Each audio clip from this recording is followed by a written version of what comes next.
What up, and welcome to another Mograph Mocast. I'm Dave. And I'm Matt, and joining us today is VFX extraordinaire, Mr. Josh Johnson. What's up, guys? And Mograph is a supplement to our site, mograph.com, which is a motion graphics tutorial site with tutorials, plugins, podcasts, and other Mograph stuff. And on the show, we talk about everything ranging from motion graphics to Cinema 4D, After Effects plugins, render engines, doing business, doing taxes, being a contractor, or working for the man. You can email us, info@mograph.com. Let us know what you think about the show. Also, keep sending in your favorite moments from our show over the years, or comments about the show, whatever it is, anything that you would like to be in the 200th episode.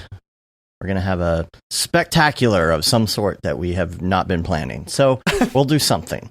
We'll do something, but send in your favorite. We've gotten a lot of favorite moments, actually. So we'll be saving those for that. That's only 8 weeks from now. Ooh, we got to figure that out. Yeah, 8 short weeks. SIGGRAPH is what? Is what, that going to be at 2 SIGGRAPH? weeks? Actually, that's going to be at half res. Will it be at half res? It's going to be at half res because that's 8 weeks from now, right? So maybe we'll just do it there? Yeah, sure. Yeah, let's do that. That'd be a good 200 episode. Yeah. It would be. I think that would be fun. We'll have to prepare some clips and stuff ahead of time, but... I guess that answers the question of whether we're doing a podcast at SIGGRAPH, or at half res. Right. We are going to, I'm pretty sure, do that, because we got the same place as last year, which is really cool. Worked that out this morning, paid for that, and so we'll do like the round table, have a bunch of people over, have some beers. You know, maybe we can get Ryan Summers to show up again or something like that. It'll be fun.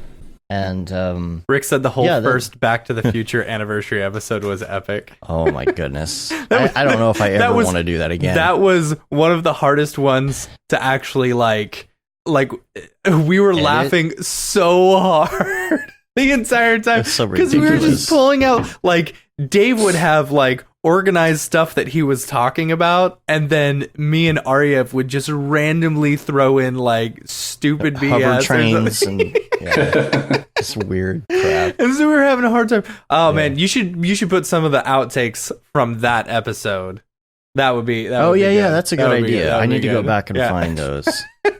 Yeah, like okay, so we're gonna do that. We're gonna go to half res, so we're gonna get in kind of early, have some fun. You know, maybe meet up with some people for some beers before. We will be in super early. Our flight gets in at like 8 a.m. So the day before. So if y'all want to hang out. We were debating whether or not to go, and honestly, we feel like we really want to support, first of all, Chris Schmidt.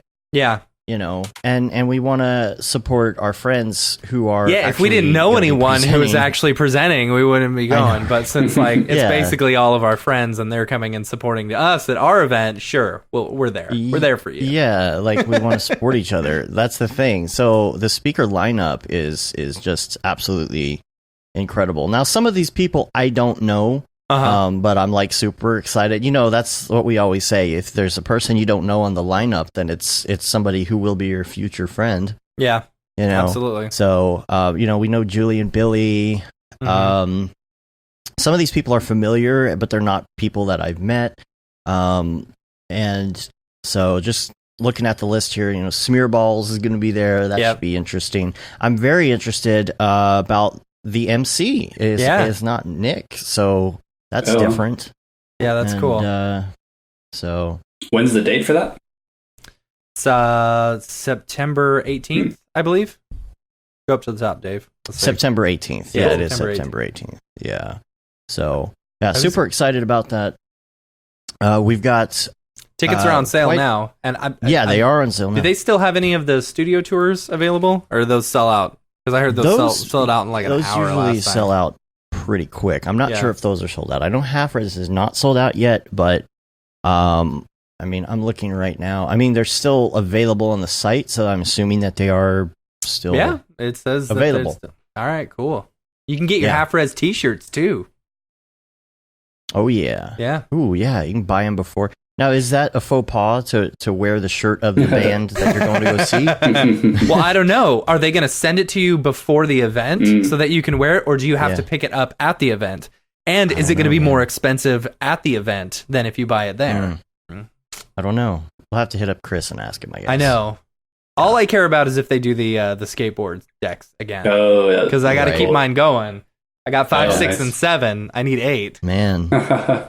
Really, let's be serious. That's the whole reason I'm going to half res. Is for the skateboard decks.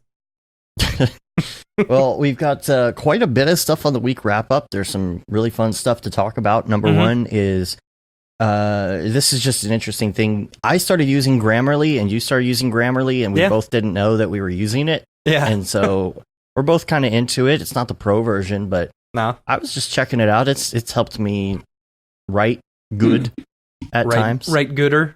Help me write good. You write well. Superman does. Wait, Superman writes good. Yeah. So that's I don't know. fun. I feel like sometimes with Grammarly, like it doesn't really portray my tone or the way that I speak. I like writing emails the way that I sound personally. You know, I don't know if it's the pro version or not, but one of them lets you customize it like that and be like, no, this is informal or formal or. Yeah, I don't know, because it's like, no, this is a weird sentence. And so I'll click and I'll be like, all right, but that sounds a whole lot more formal. That sounds like I'm being too smart. I don't want to sound smart in my emails. Well, I like that you can do the OS integration and the browser integration. Yeah. So that's pretty cool. Yeah. Other notes for this week, I was trying to figure out how to reset the origin of an entire scene. This was interesting. Because I don't think that there's a way to do it. Some people mentioned working with work planes, but it's one of those things where like I'm trying to take an old project and take a portion of it and set it back to origin. And there's like no real good way to just say, take this coordinate and make that origin instead and just like move it over. I'm sure there's a way to do it. So I'm trying to figure out still if there's a way. A lot of people are like, well, put it in a null and then move this and then do that. And I'm like, well, right. But when you have animation under a null.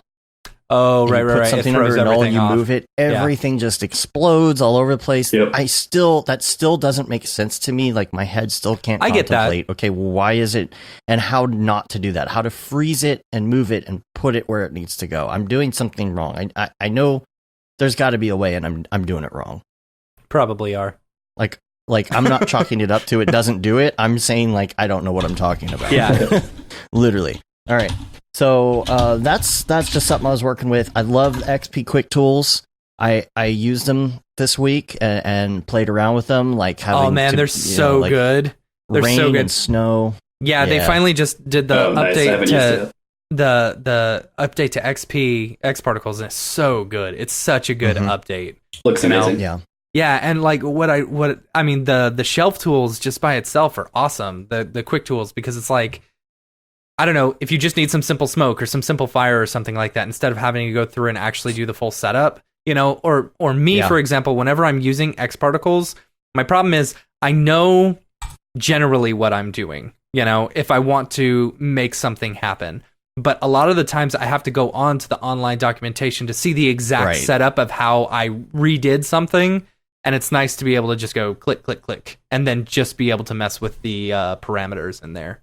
Nice. And they have changed, I think, your portal now. If you go to your like customer portal, I got an email about this. Yeah, I got an email too. I want to make sure I get it right. What exactly did they add? Because here, this is on the fly. It's amazing. Let's see.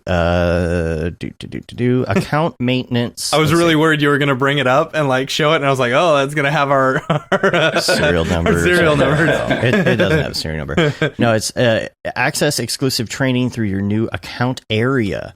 We've been working on our websites to give customers the best experience. With active maintenance and the addition of a new account area, you'll be able to track your maintenance expiry, access your download links, request your license to be resent, and access exclusive maintenance training. Cool. So that's cool. That's cool. I'm excited about that. Lots of like videos and stuff you can watch in there and stuff. So that's really cool. What else on the agenda? I went to NASA with my daughter this weekend. That was a lot of fun. Did you get any rain because of the hurricane? Barely. Yeah. We were watching it because I didn't know if we had to cancel because there were two models taking it right into Houston. But no, it was fine. But we had a lot of fun. And we went last year too. It's cool to see, like, every year she's a little older now, so it's like, you know, she notices more things and we do more things. And I definitely recommend it. If you're going to go down there, I got to say, like, hit me up. I'll tell you the best way and the best order to do things. Mm-hmm. It's kind of like the people who go to Disney all the time, but not as cool. Yeah. So, yeah. Those people who go to Disney all the time are awesome. Right. But there's a frozen yogurt machine that we saw last time, and the thing was she really wanted to go get frozen yogurt. And it's in this machine this time, and because we didn't do it last time. And you pick what you want, and you pick your toppings and all of that stuff, and this robot arm comes out, and it serves it, and it does the sprinkles, and it's just really cool looking. And so it's the whole time it's going, there's an animation going above it. And I look up and I'm like, I've seen this before. Mm-hmm. And that's because it's an animation that Mark Thorson did a couple years ago. And he actually sent it to us at one point and said, hey, check this out. I'm doing this in Octane. And I was like, oh my gosh, that's what it is. I looked it up to make sure, and it was. So I'm like, a wild Mark Thorson animation appears. So it's really funny. It's almost like a small world. We see a lot of each other's work all around, just in the wild. Neat. Yeah. Dave, where are you based out of? Dallas. Oh, okay. So yeah, so it was like a 5-hour drive. Oh, okay. Yeah. What center did you go to? It's just the Houston Space Center. Gotcha. Yeah, cool. They have the tours and all that. So where Mission Control is. Yep. We saw the new Mission Control, which the new Mission Control they set up so everything works, and it's all the actual old gear. No, well, the old Mission Control isn't in use anymore. Okay. Last year it was like empty except for a couple computers. All the screens do what they did, and they run through the entire last 10 minutes of the moon landing and show you exactly what the TV looked like and everything. Then we saw the new one. Mason Williams says Dallas representing. We're meeting more and more Dallas people. I know. Need to have another meetup. Travis. Yeah, we do need to have another meetup. We are going to have another informal DFWC4D meetup at the end of August. We haven't locked in the date yet, or maybe early September. Yeah, we haven't quite locked it in yet. I think it's September. Okay.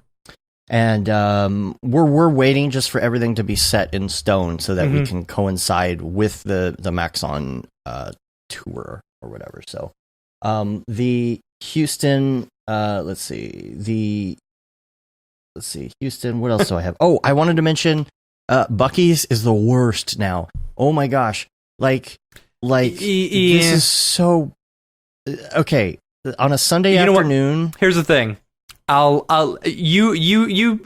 play devil's advocate to you because I had the exact opposite experience this weekend. Go ahead.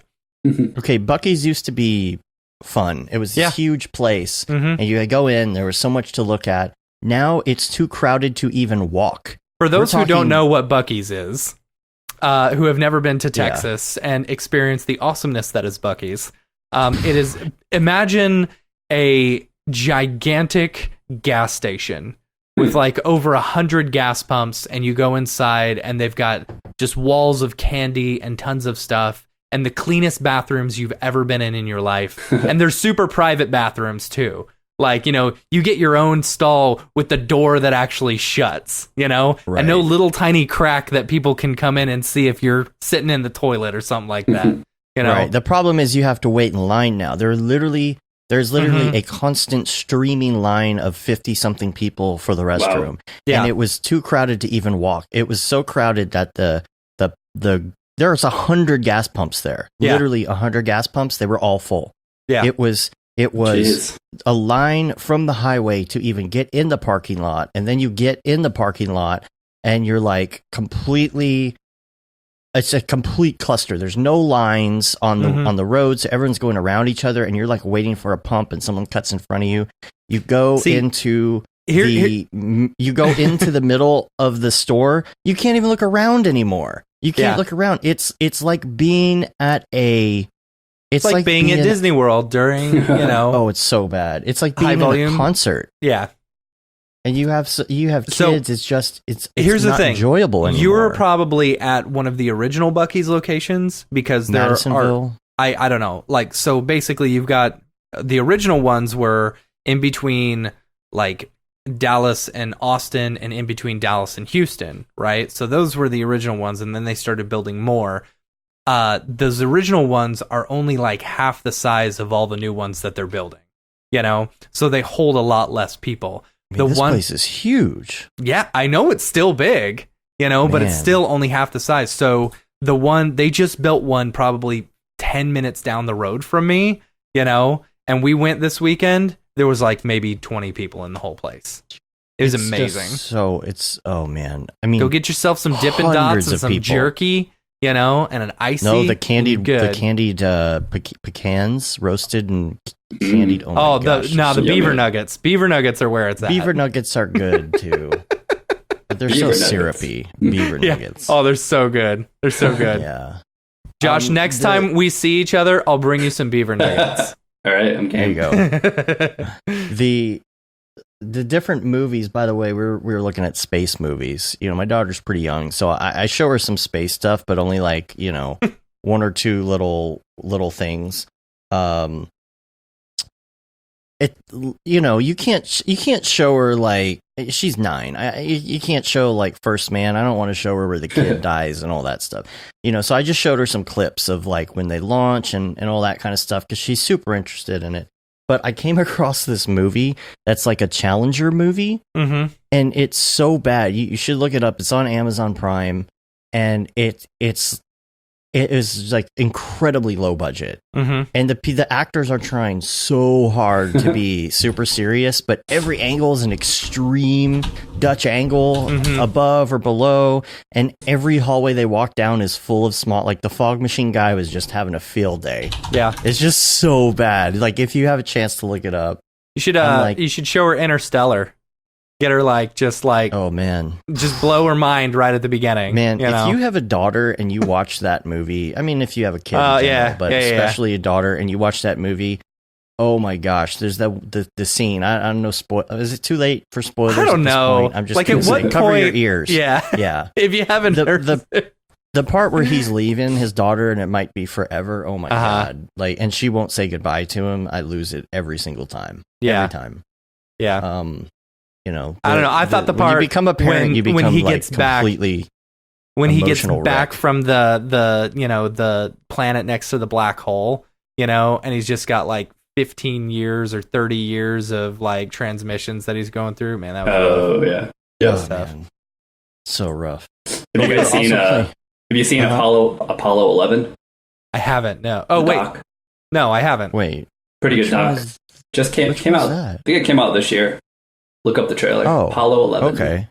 Yeah, because this is the 50th anniversary, so I got some 50th anniversary swag. There's some really cool new exhibits and stuff like that. And so we were playing, we both have a Switch, and we got a suite that had like a bedroom and a regular room. So we had like multiple TVs, computers. We were watching TV and streaming Netflix, and playing video games all at the same time. And I've been so into Mario Maker. I'm loving Mario Maker 2 on the Switch. It's just absolutely like the endless play that you can do. Matt, I sent you a level. I don't know if you checked it out. I never really have the Switch available to me immediately, So you're texting me while you're playing, and I'm like, son. Yeah, I'm pretty sure he was asleep at the time. But it's like, you're gonna make me walk all the way upstairs, and grab my Switch, and then walk all the way downstairs. Man, that's rough. It's too much work. It's pretty rough. Yeah. No, so my daughter had this idea during the day. It just popped in her head, and she was like adamant about doing this right away. She's like me. I get this idea. I got to go do it right away. So she's thinking, I want to do a level that's like Flappy Birds, but in Mario Maker, Flappy Bird is the one that's like, what I'm talking about? The game that came out where you have to like fly through the pipes, and it looked like Mario. So she decided to do one called Flappy Kitty, because you can be that cat in Mario. So she made that level where it's a moving level, auto scroll, and you got to get through the pipes as a cat as fast as you can. It's pretty good. That's cool. And people are playing it and rating it. And, That's man, cool. It's such a fun game. Totally recommend it. Do you have the CVAR stuff on your list at all for this show? Oh, I don't. We need to talk about that. Let's talk about Thanos. Yeah. I'll bring up your Twitter account. You talk about it. I did post it on Twitter, didn't I? So I don't know if any of y'all have messed with CVAR. I'm sure a lot of you have. I was on Instagram and I saw Smearballs had done some stuff with it was a different capture thing. I can't remember what. Can look it up because I asked him. He was using Face Shift, which it's some old software I think that Apple bought and then got rid of or whatever. But so I was like, I want to try something like that because I've got a project coming up where we're doing a spoof of Endgame, and so I found like a $10 Thanos head model and stuff like that. So I was like, what's going to be the best way to? I was trying just basically doing some R&D and stuff. And so I was like, so I went ahead and rigged it, actually like rigged it with bones and stuff like that. And then I used CVAR to like take video of myself, just like opening my mouth and moving it and blah, blah, blah. And so I was able to link. What's awesome about CVAR is it brings up, that's the first one that I did. So it gives you all the information of how like jaw forward or jaw open. So you can use all these in Espresso to drive other things. So at this, basically, I was driving my jaw open with the rotation of the other one. I was like, I want it to look a little bit more realistic. How do they do? I was trying to figure out how they do it in real life because because whenever they take cameras from the front and like draw all the dots on, I'm sure Josh, you're like, I could do this in like an hour. But where like how you sync up that information and stuff like that, because obviously they're tracking the dots and translating that information. So I used basically clusters in Cinema. So what I did was I took a point on the mesh of the CVAR thing and then created a null that would follow that exact point, right? And then created a cluster of points on the Thanos head and linked it directly to that null. So that cluster would move exactly with the null. Now, what you don't see is there's another CVAR face like right in front of it, just hidden. But yeah, it was. I was pretty happy with the way they kind of ended up, Yeah, that's cool. I still haven't played with that yet, but I went to the CVAR. Yeah, it's super nice. Josh, do you know how do they do that in real life? Like, I mean, it's obvious. I mean, come on. You're the VFX man. You know about this, right? I haven't worked with that myself yet. How would you do this? Buy a really expensive motion capture rig. Okay, all right. So I mean, Island has like their own proprietary setup that you've probably seen before, and now it's like almost markerless from some of the stuff I've seen. Yeah, it's pretty impressive, some of the technology they're using, and I'm sure Weta has something similar. But that said, I mean, the fact that consumers we can use like our phone now. Yeah, totally. And in fact, there's is it IPI software? I'm gonna look it up. There's a couple of programs that I have actually played with a little bit, like 5 years ago, back when like Connect came out. Because you could connect that with Cinema. There was a plugin for it. Let me think. There's one. I think it's called like IPI software or something. Let me see. Motion capture Connect. Yeah. So IPIsoft.com. It's a pretty awesome motion capture software that you can use. Like I think 2 connects. What was it again? Multiple. IPIsoft.com. Yeah, it's interesting how many different ways you could do something like that too. Yep. So in fact, if you go to my Vimeo page, actually, I'll just give you a link real quick. Let me see. It was forever ago. Put it in the haven't made a tutorial in a while, but let me see here. Yeah, I want to say we back in the day, like when Dave and I were working together at this one place, we tried some of the Connect stuff, and like it had some. Okay. Yeah, it was okay. It had some issues with it though. We had one friend it worked on really well because he was like tall and lanky, but then everybody else trying to get in there, we're all like short, fat, bearded, glasses. Yeah. It just depends. This is actually for a fun like YouTube video that we're doing for our client, but like I'm curious if like just seeing this and stuff, I'm wondering like I'm wondering how easy it would be in order to create a rig that will automatically. Because what I'm doing is the cluster. If no one's used a cluster, it's actually really cool. What it does is it creates you select a bunch of points, and then you create a cluster, and that cluster then creates a null object, and you can move the null, and it will like move those points based off of a vertex map that you paint. Just super cool, you know? Yeah, and that's so really cool. I wonder if there's a way to like that we could like automate it, you know, to where you take the CVAR stuff and then you just drop in, you know, oh, this is my nose, these are my eyebrows, blah blah blah. You know, I don't know. Be interesting. Like CVAR 2.0. Yeah, yeah. Rigging makes me angry sometimes. It's, you know, it's here's the thing, like rigging, we've played around with it. Nick and I have a bunch over the past little bit, and it's not too bad once you wrap your head around like the weighting and stuff like that, because I was always confused by weighting. Once you get your head around weighting, like it's not too bad. Yeah, rigging is it's frustrating but extremely satisfying once you get something that works. Yeah, totally. You're like, yes. Totally. Yeah. And you're like it perfectly, like when I got that head all weighted and stuff, and like it's really interesting once you like start moving the head and it's like, oh, it's like moving correctly and like, you know, bending correctly, and you're like, oh yeah, that's nice. That's super nice. Yep. So I'll put a link to this video of yours in the show notes too, if anyone wants to check that out. Cool. Let's see.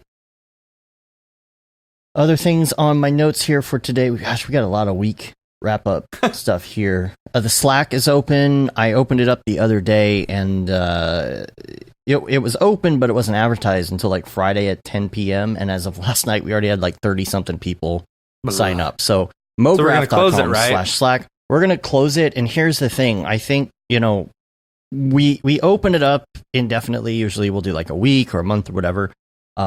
If we go over 100 people, like it's cut off. But, you know, because we like to get people in there, introduce themselves. If you join the Slack, please go into general and introduce yourself.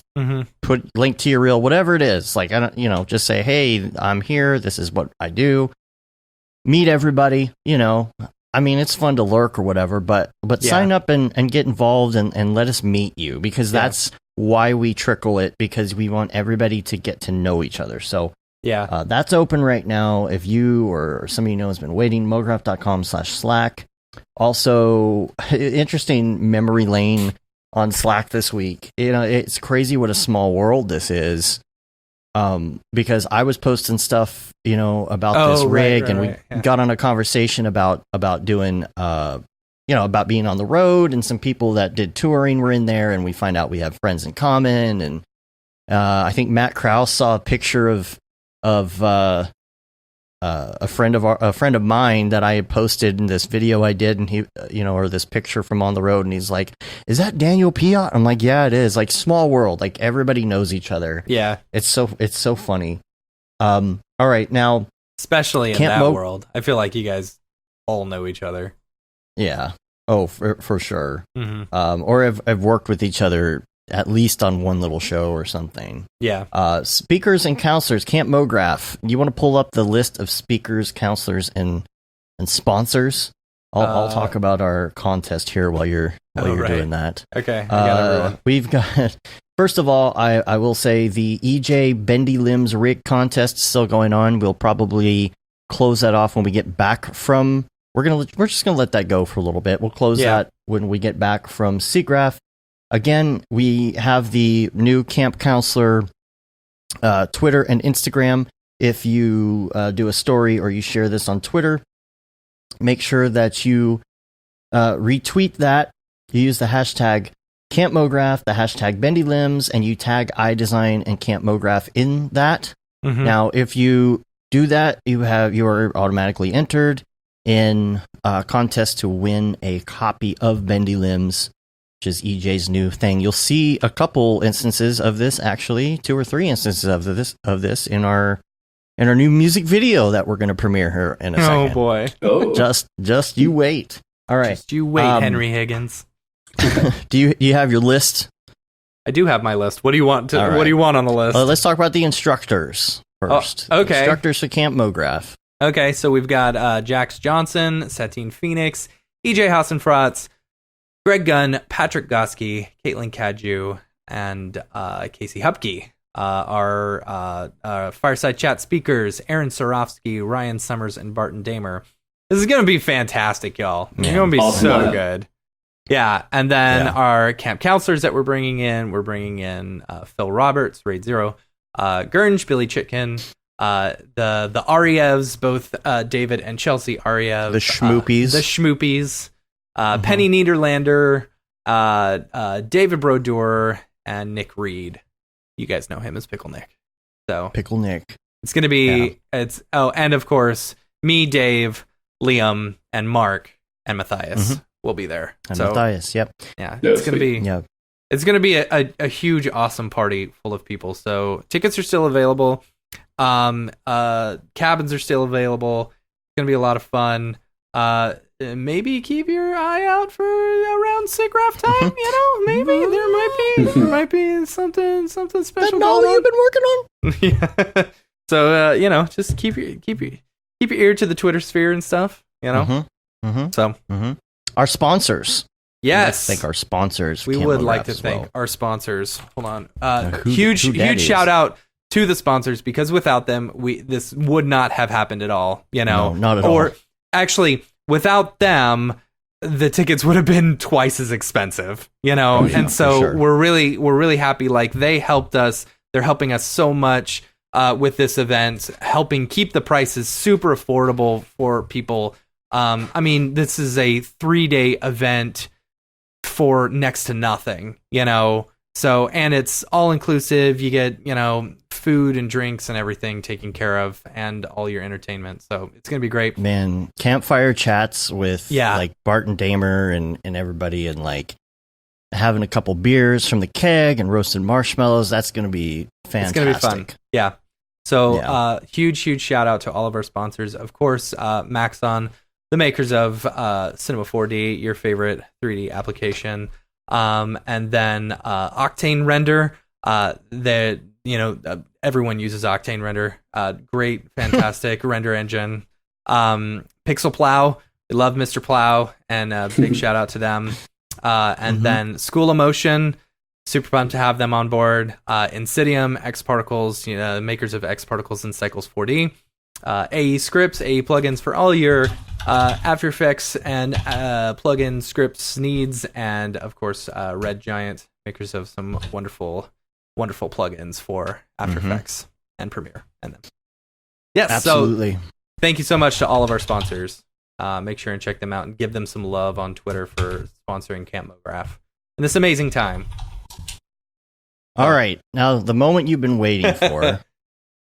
We got some really great submissions, and we sent those off into judging, including the Schmoopies and EJ, and we casted our votes as well the best we could. We didn't want to play any favorites, which is why we have the other judges as well, and we unanimously agreed on one particular winner. But we took all of these. Everybody sent in their high-res uploads, and I have put them together in a music video. So just to let everyone know who entered, there may be only one winner, but you are all winners, because everyone... And you're all getting a Render is Fire t-shirt. Everyone will get a Render is Fire t-shirt, and then you also get sent a discount code for the Camp Mograph tickets, if you're interested. I think everybody has sent me an address for their t-shirt at this point, but if you haven't, and you're hearing this, make sure you get me your address. I'm going to send those out. And then we're going to play this music video. For those of you listening to the audio version of this on the actual podcast, we will skip over the song just to save you having that running through your brain the entire... Right. Where can people see this music video? People will be able to see this online eventually. I'm not posting it yet because there was one person that hasn't sent in their high res, and I'm going to try and get that first. Cool. without further ado, here's the premiere of the Monkey Legs music video made by all of the people. Amazing. So there we are. Wow. It was wild. That was fun. Great job to everyone who entered, by the way. Yeah. Thank you. Fantastic work for that. Okay, so the moment you've been waiting for, we're going to announce the winner of the contest. Are you ready? Let's do it. Are you ready? Are you ready for this? Are you ready? The winner who gets a free ticket to Camp Mograph is Render Mac. Render Mac. Well done. You got it. That's Congrats. the one with the cave, the monkey cave at the beginning, and all the animation of all of the monkeys dancing, which was super realistic looking monkeys. I mean, that was pretty good. That was pretty good. Time to party down. Oh, here we go. I forgot the confetti. We need the yay, Render Mac. Woo! We got lots of confetti. Woo! Okay, so you get free ticket to Camp Mograph. Everybody else who entered does have the opportunity to get a discount. If you talk to us and want to go, we will give you a discount on your ticket, and you will be getting that t-shirt. Thanks, everybody, for participating. Yeah. I'm glad we got enough entries. I know. To make it's good to actually have a competition and have people actually contribute, so we appreciate that. That was nice. We've ran competitions before where no one has contributed, so we appreciate that. It's like, here's some free stuff. Like, if you enter, you're going to win because you're the only entry. Yeah. No, that was really great. So super excited about that. Going to put that out there. Actually, Robot Penguin said that he just sent it. So we got Sweet. everybody. I'm going to post it online. You can watch it. And for those of you listening to the audio version of this, you didn't have to hear it. So, a couple other things to go over for the week wrap. This is a long week wrap up. Amazon, we had a lot going on this week. Day. You know, some weeks are good, some weeks are bad. You know, right? It's Amazon Prime Day, which don't buy anything. Those Amazon workers work too hard. The interesting thing is, I was watching something last night on Prime, and there was an advertisement on it at the beginning because they're doing an Amazon Prime Day concert, right? So they have all these graphics, and they're going to do the concert, and someone's hosting it, and it's Amazon Prime Day. Blah, blah, blah. There was no mention of the date. Oh, that's funny. Anywhere. And I'm like, well, that's cool. When is that? Nothing. I was like, okay, that's a good example of like kind of, dropping the ball on an advertisement, because it's like, this is really cool, but where can I see this? Why is Amazon Prime Day 2 days if it's just Amazon Prime Day? Shouldn't they call it Amazon Prime Days? There's a buffer to go between the different parts of the world. And all that. Yeah. That makes sense.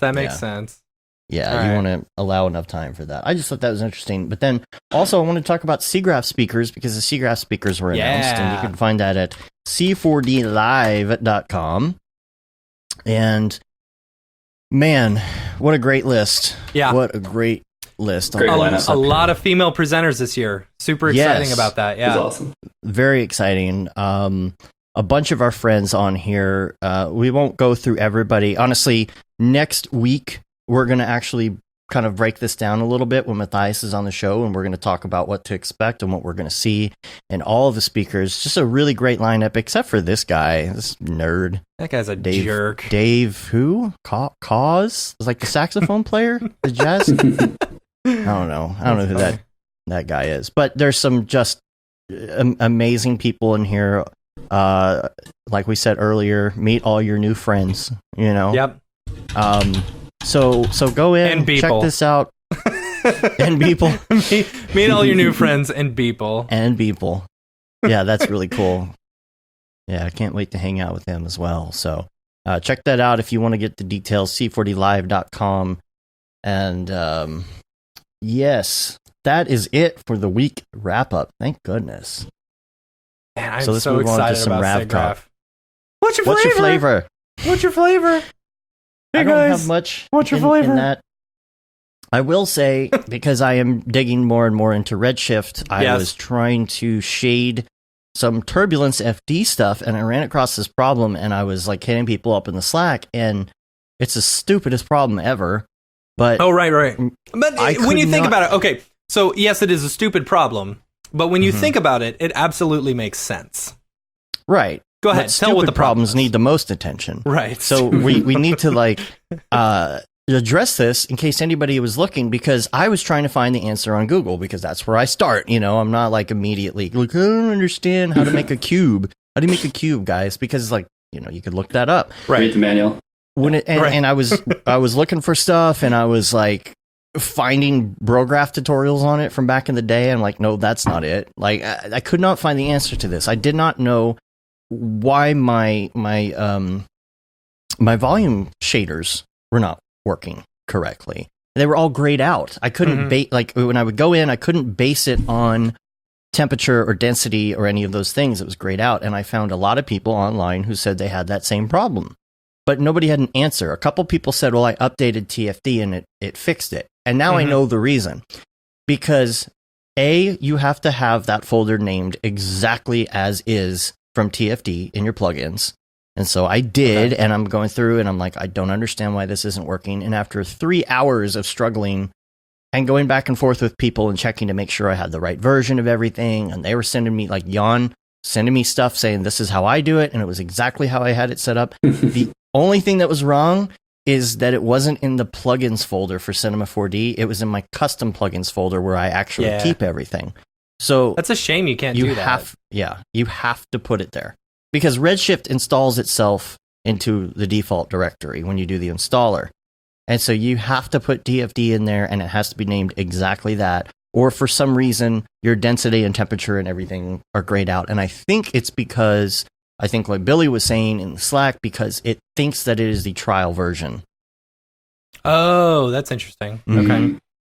But I obviously I don't have any hair left, but, I was pulling what was left of it out because I couldn't figure it out, and it was such a simple thing.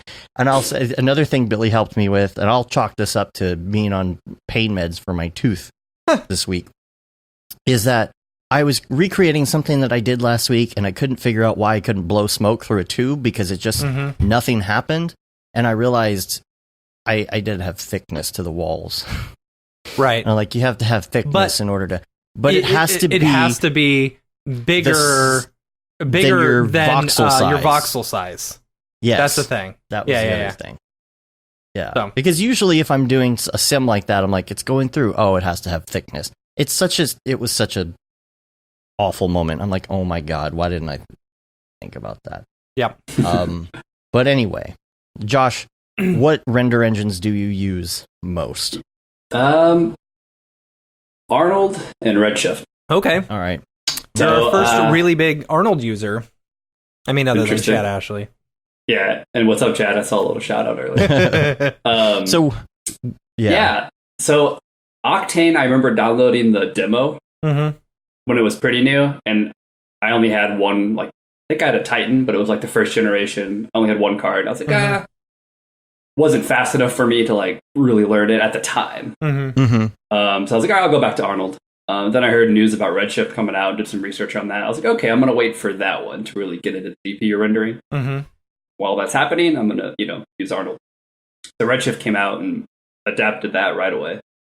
I like it a lot, but Arnold's one of those renderers that you literally can just throw anything at it. Yeah. It's going to render it. Don't have any problems. Now, it might render a little longer. Yeah. But of course, I'll use render farms for that. Send it off somewhere online.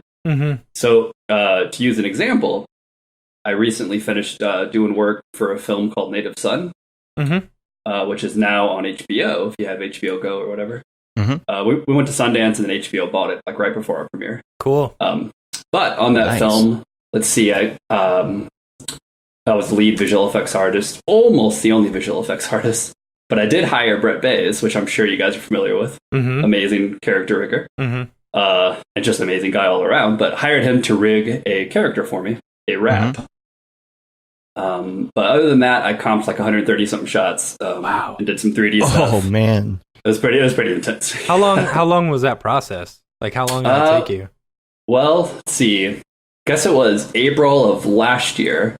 I visual effects supervised it too, on set. So I was on set for maybe 2 to 3 weeks. They flew me out at different times. Okay. So set maybe 2 to 3 weeks. Wasn't a lot of pre-production for me. It kind of was thrown into the mix, which kind of happens. I know how sometimes. That works. Yeah. Yeah, it happens like that. Even on a film like where A24 was already producing the film at that time, and we had like a Oscar-nominated DP was shooting it, and that's cool. I was like, oh, sweet, this is going to be like the smoothest experience I've ever had on set. Nope. But that's kind of how it goes sometimes. Yeah. Especially like in the indie world where you only have a certain amount of money, and visual effects is kind of not really thought of in the beginning as it should be.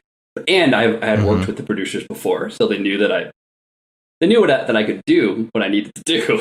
So I think that probably was like, oh, he'll figure it out, which is not always how it should go, but that's how it went. But anyhow, so about 3 weeks on set, and then I think by the time post started, like by the time we had a locked edit, probably spent maybe 3 to 4 months on it. Now, it wasn't all like at once.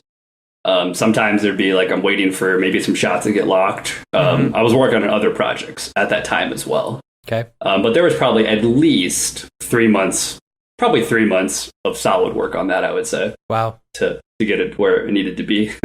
Let me ask you on this. Like, so when you're doing a project like this, and you're a freelancer, you're running your own company and stuff like that. Like, are you? Do they come to you and say, we've got this budget for this?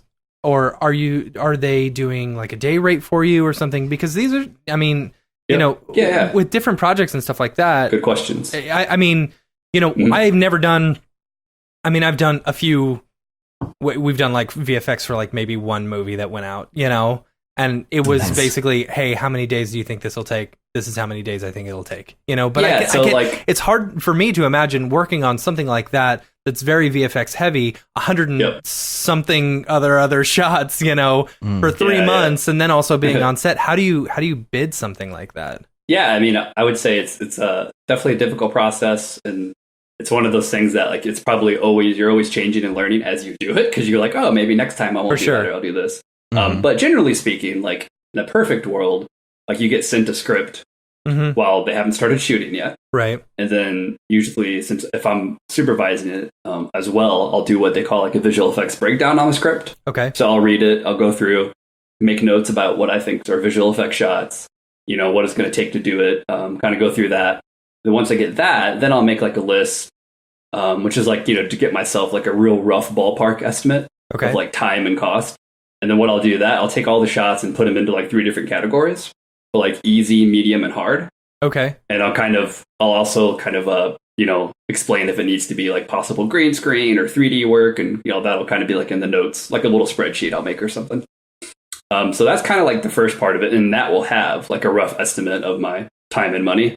Now, this is like kind of an example of if I'm coming on early enough in the project where, they haven't started shooting or anything. For sure. Which sometimes happens.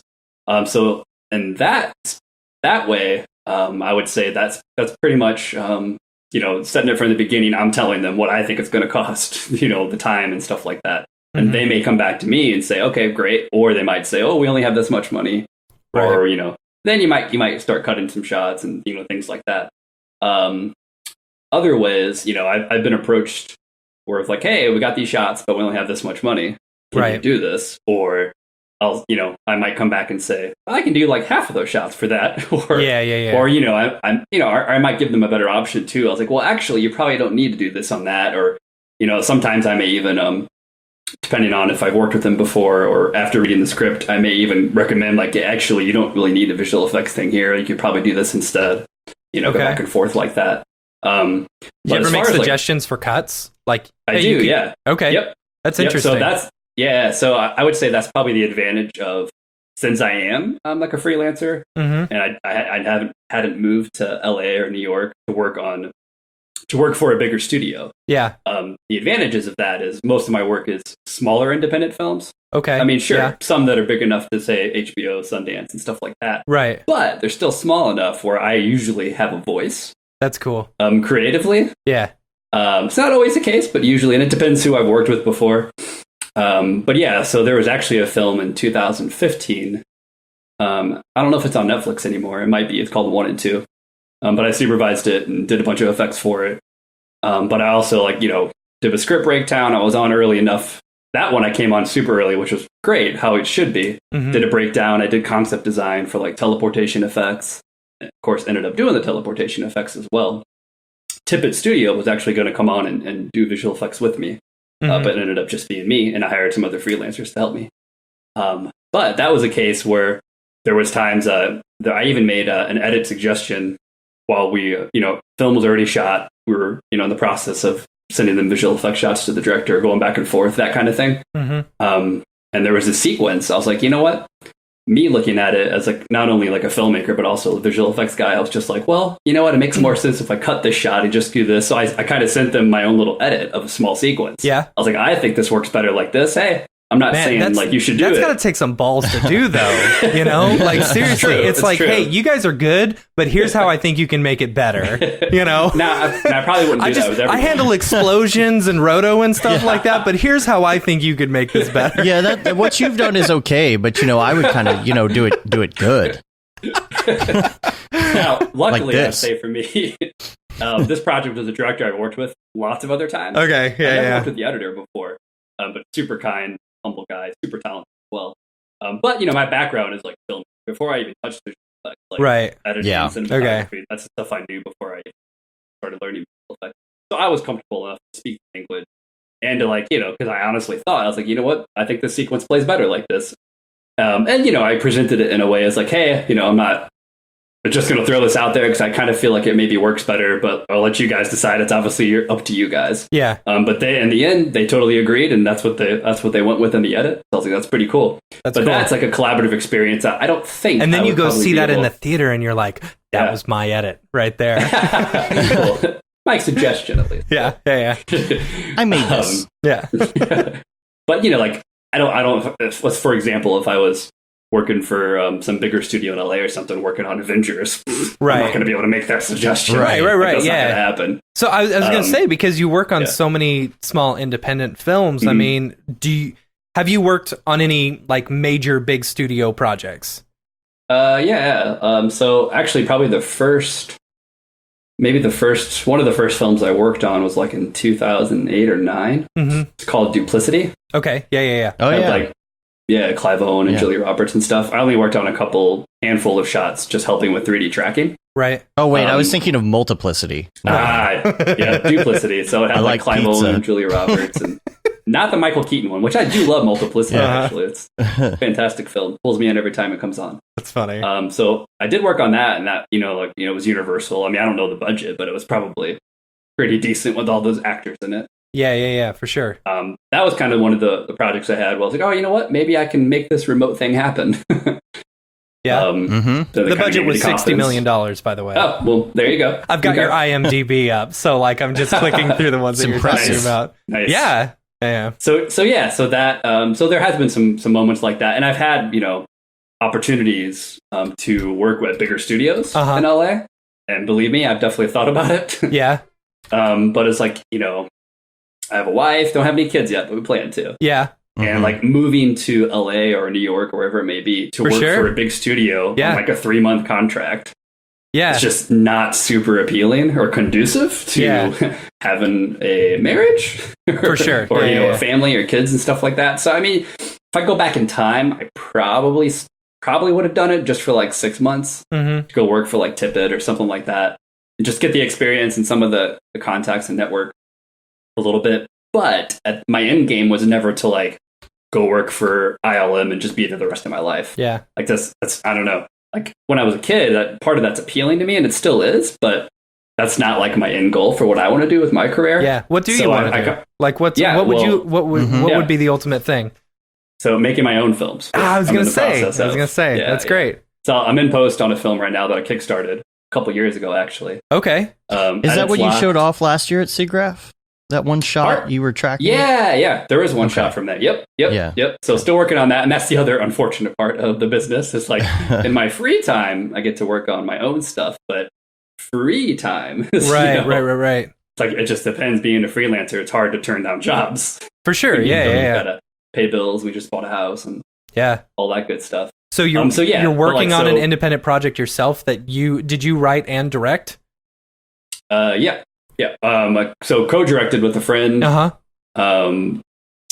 came up with a story. This is a short. Okay. Yeah, so I have multiple shorts. Kind of, I have an animated one, kind of in the making. And I participated in this Sundance directing class earlier this year. I came up with a film treatment for that for a feature. So trying to work on my own stuff, but it's one of those things where it's hard just because of the time commitment to it, and for sure, obviously doing what we do in the industry is also a time consuming job. Yeah, but you're doing still 136 shots in 3 months. Yeah, I can imagine it's pretty hard. Time consuming, very much so. Yeah. You're still out there doing it though. I mean, especially multiple ones. So I can't say I have multiple shorts. Yeah. Except in my closet. So I'm working on it. Right. There it is. Chipping away at them. But, doing what I can on some of that stuff. But so at the end of the day, I think that is pretty much what I want to do for the most part. I mean, there's other little things in there that I'd like to do. I'm actually teaching a class at a university next month. Cool. So, just trying out different things. And so let me ask you this. So working on big budget films versus working on independent films and stuff like that. I can imagine with the independent films, the budgets aren't as high, so there's not as much, which do you like more? I mean, for you, I would say, from hearing what you're saying, is definitely the independent films, I don't know. In many ways, I would say the independent films, but at the same time, I honestly have mostly worked on independent films. What are some of the caveats that come with working on an independent film? At least timelines. I would say budgets. Maybe there's I guess it would kind of fall like a subcategory of timelines. Like is maybe you wouldn't quite have the notice and the ability to do a lot more pre-production that you would want to do before things started. Gotcha. And that could be part one. Could be just because some of the independent filmmakers have never even used visual effects before. Aren't even aware of what kind of teaching them. So exactly. Yeah. Like sometimes they're like, oh, like dragons. It's like, no, we can actually do a lot more than that. Yeah. There's a movie that I worked on. It's definitely available. I'm not sure what streaming places now, but it's called The Long Dumb Road. Okay. Yeah. The road trip comedy. Oh yeah, that's with what's his name? The dude from Brooklyn Nine-Nine and Yeah. And what was that fantasy football show? Yeah. What is the name of that show? But it's Jason something. I always forget his last name. Jason Mantzoukas. Yes, hilarious guy. Yeah, he's hilarious. He is funny. And then Tony, I'm going to butcher his last name as well, but Tony Ravioli or something. The League. Ravioli, but something. Yeah, The League. He's in it too. He was like Flash Thompson in the new Spider-Man. He was in the Grand Budapest Hotel. He was like they're the main actors. Yeah. Both funny guys. But I did like probably around 50 visual effects shots for that film. Wow. I mean, that's like a road trip comedy. Like, you're a machine. Here's the thing, like, and this is something that people don't always notice. Like, I mean, sure, that is not like a Game of Thrones, Marvel, whatever, but you still did 50 shots for just a regular story, show. Invisible effects. Yeah, exactly. Yeah. The one time we've done VFX for, well, I mean, we've done it multiple times. In a direct to Amazon Scooby-Doo movie. The whole thing that we were getting asked to do was basically remove a statue and put just a blank wall. And it's like, people don't realize. Nobody even knows we did it. Nobody even knows exactly. it was a VFX shot. That's one of my, I get really annoyed when I hear people talk about like time for a rant, I guess, but people talk about let's hear it. CG's terrible. We should go back to the old times and blah. CG always is getting hated on by lots of people in various different ways. Like, oh, this could have been a lot better, or Jurassic Park was so much better. You always hear these different things. Right. And sure, some of the stuff does. Why can't we just do this all practically? Yeah. But right. Or for example, Mad Max. It's like, oh, see, more movies should be made like that. It was all like shot in camera. Oh, you mean that, and then it had over 1,000 visual effects shots. Right. But it's just when people aren't noticing all the visual effects they consume and see on an everyday basis, whether that be Netflix, going to the movie theater, TV shows, all kinds of stuff is happening. You just have no idea about. Yeah. Because it's you only notice the and it's bad there. VFX. You only notice the bad visual effects, or you only notice stuff that is obvious. Like, of course, the dragon wasn't shot practically. Right. And then at the same time, a lot of Or was it? Yeah. But at the same time as well, like, a lot of visual effects, again, like you'll hear about like, oh, it's terrible visual effects, when actually, if you rewind that, it's probably more like terrible direction, terrible concept design. The very beginning of it is where it starts. Like, for example, I love using this example. I love Peter Jackson. I think he's amazing. Mm-hmm. Love Lord of the Rings, Hobbit, all good stuff. But so if you look at like Lord of the Rings versus the Hobbit, I can't remember which Hobbit it was. I think it was the second one.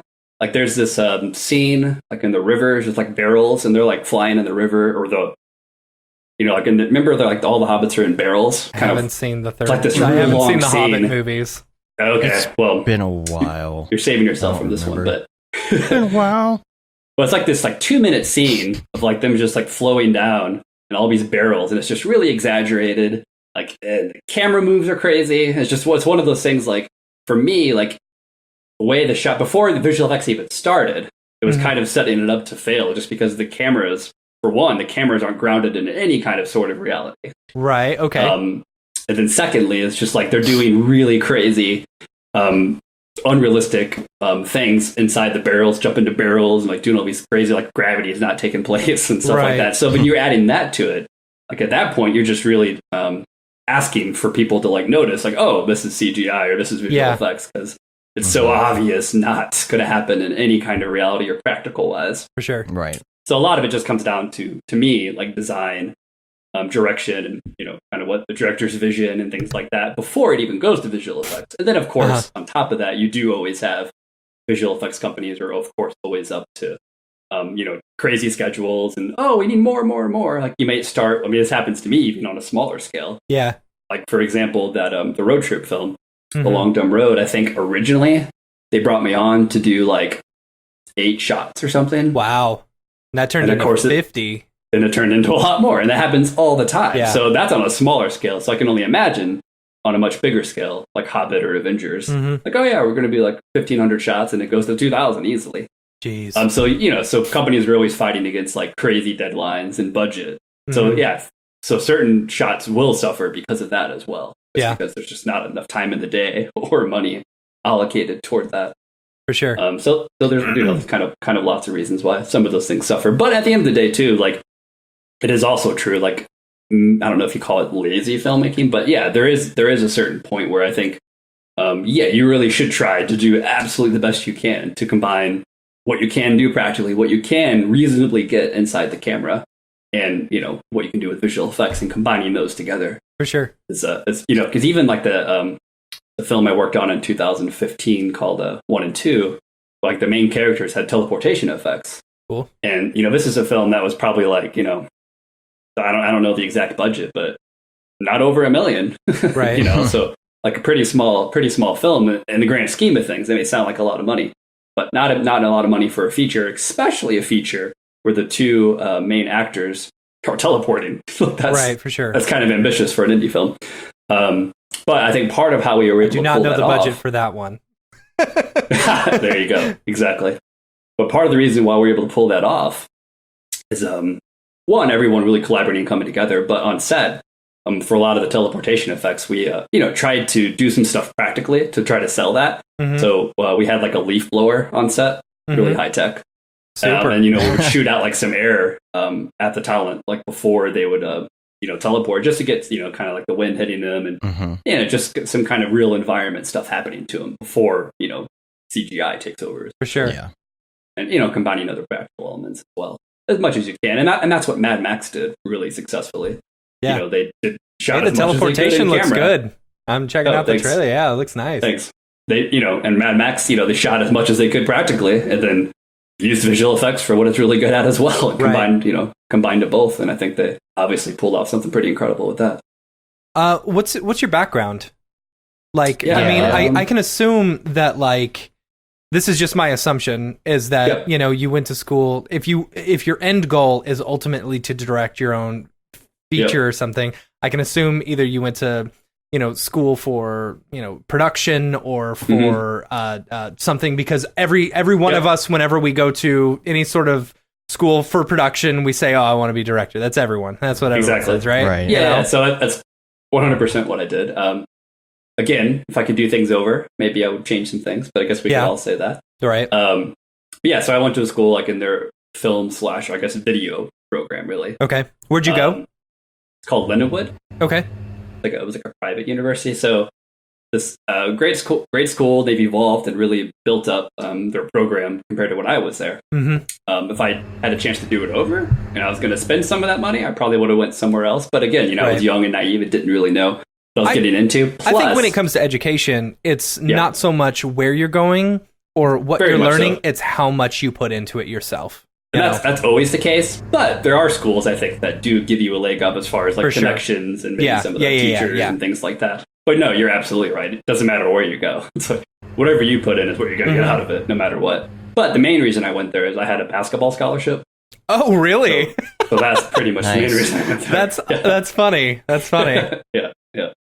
So why didn't you go pro, dude? Yeah, right. I'm only like 6'3" with shoes on. That's just not. All right. Maybe not even 6'3". So I next time we meet up, we're gonna play 1-on-1. I haven't played in like years, Although I did hurt my back earlier this year. That's another story for later in the show. What's up with Missouri motion designers and back problems? I think there's right. Yeah, I don't know. Well, I tell you what, I had zero back problems until February of this year when I got hurt in a kickboxing class. Oh, and then further hurt it playing basketball like 3 days later. Nice. And then went to the ER and all this great stuff. Dang. And now I'm still. See, that's what you get for working out. You can just be like much. Me, short and fat, and yep. in perfect health, no pain at all. That sounds wonderful to me. But there's some things I wish I would have done, which I talk about later in the show. I wouldn't call them life hacks, but stuff I think that people that sit in chairs like us should always be doing. For sure. Mm-hmm. So back to education. Yep. So I got my degree there. Yeah. Yep. Is a bachelor's, I'm assuming? Yep, that's a bachelor's. Cool. Yeah, and that was, while I was going there, of course, like you were talking about, everybody wanted to be directors. Of course. Yeah. Writers and even some cinematographers as well. So it was kind of hit me. I was like, well, everybody wants to do that, and I kind of want to get a job after I graduate. Right. And make money as well in a career and stuff like that. And I was lucky enough to get a job right out of college making training videos for GM. Awesome. Yeah. Did that for a year, kind of doing, everything. Learned a lot. I learned that this is not what I wanted to do. At what point? Okay, so like while you were working at that job, what were your main programs you're using? I'm assuming you're just editing. Yeah. So cutting. Yep. Avid.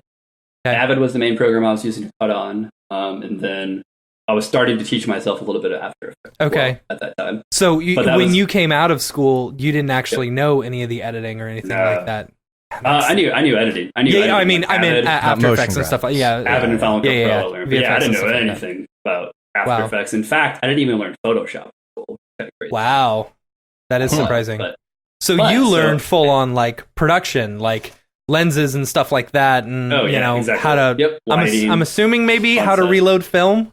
Maybe no. No, they didn't have film. All right, you youngins. Yeah, right. Would have been nice. But at this job, after I certainly realized I did not want to do this. But while I was there, I took advantage of getting a salary and a paycheck. So I bought my own computer for home. Nice. I bought my own nice video camera. Nice. Basically for the sole purpose of, one, I wanted to make stuff. But I also realized that, well, if this is what my job is going to get me, I don't know how I get from this to making my own movies for right. Obviously, that's a big jump. But at the same time, I've always been fascinated with computer animation. Okay. And visual effects and stuff. So I was like, why don't I just do that? So I'm a VFX artist now. Well, kind of the way I thought about it. But then I bought, computer, camera. I had After Effects education, edition, whatever it was. Yeah. And same with Cinema 4D. Mm-hmm. I just started going crazy teaching myself. I'd go to work and learn a little bit of After Effects. I'd go back home after working 8 hours. Jeez. Right back to the computer and start going crazy teaching myself. Almost to the point of my wife, girlfriend back then, and even just family. I was what are you doing? Why are you locked away in this room? Right. Are you depressed or something? It's no, I'm trying to learn all this stuff. Yeah. Takes time. Because, everyone, there's lots of other people that are doing the same thing and want to be able to work on this and that. So it's like, I gotta outwork them, really.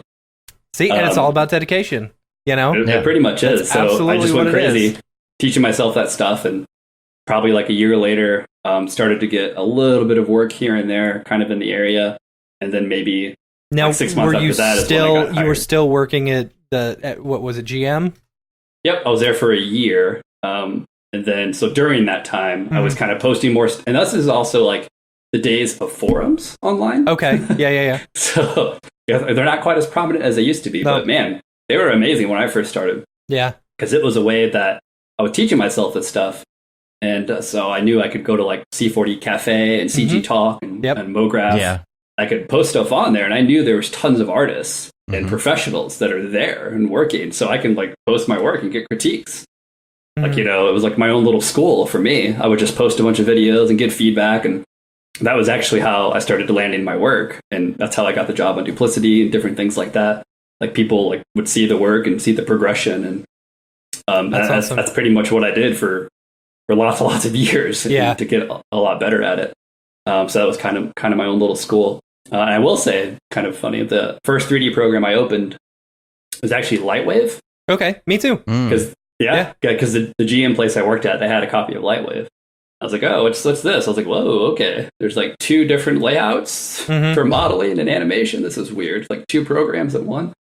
So I made like some kind of crate and rendered it and stuff. And I was like, okay, well, there's got to be a better way. As I was searching some 3D programs, and that's when I found out, even back then, Cinema 4D had like the tight integration with After Effects. Oh, yeah. And that's how I discovered Cinema 4D, and the rest is history when it comes to that.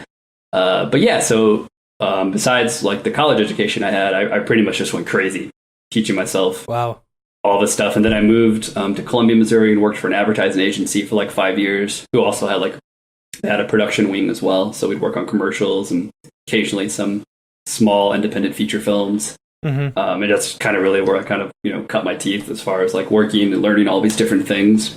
And at the same time, when I was doing that, I was still going crazy teaching myself stuff after I got off work, just like a madman, really.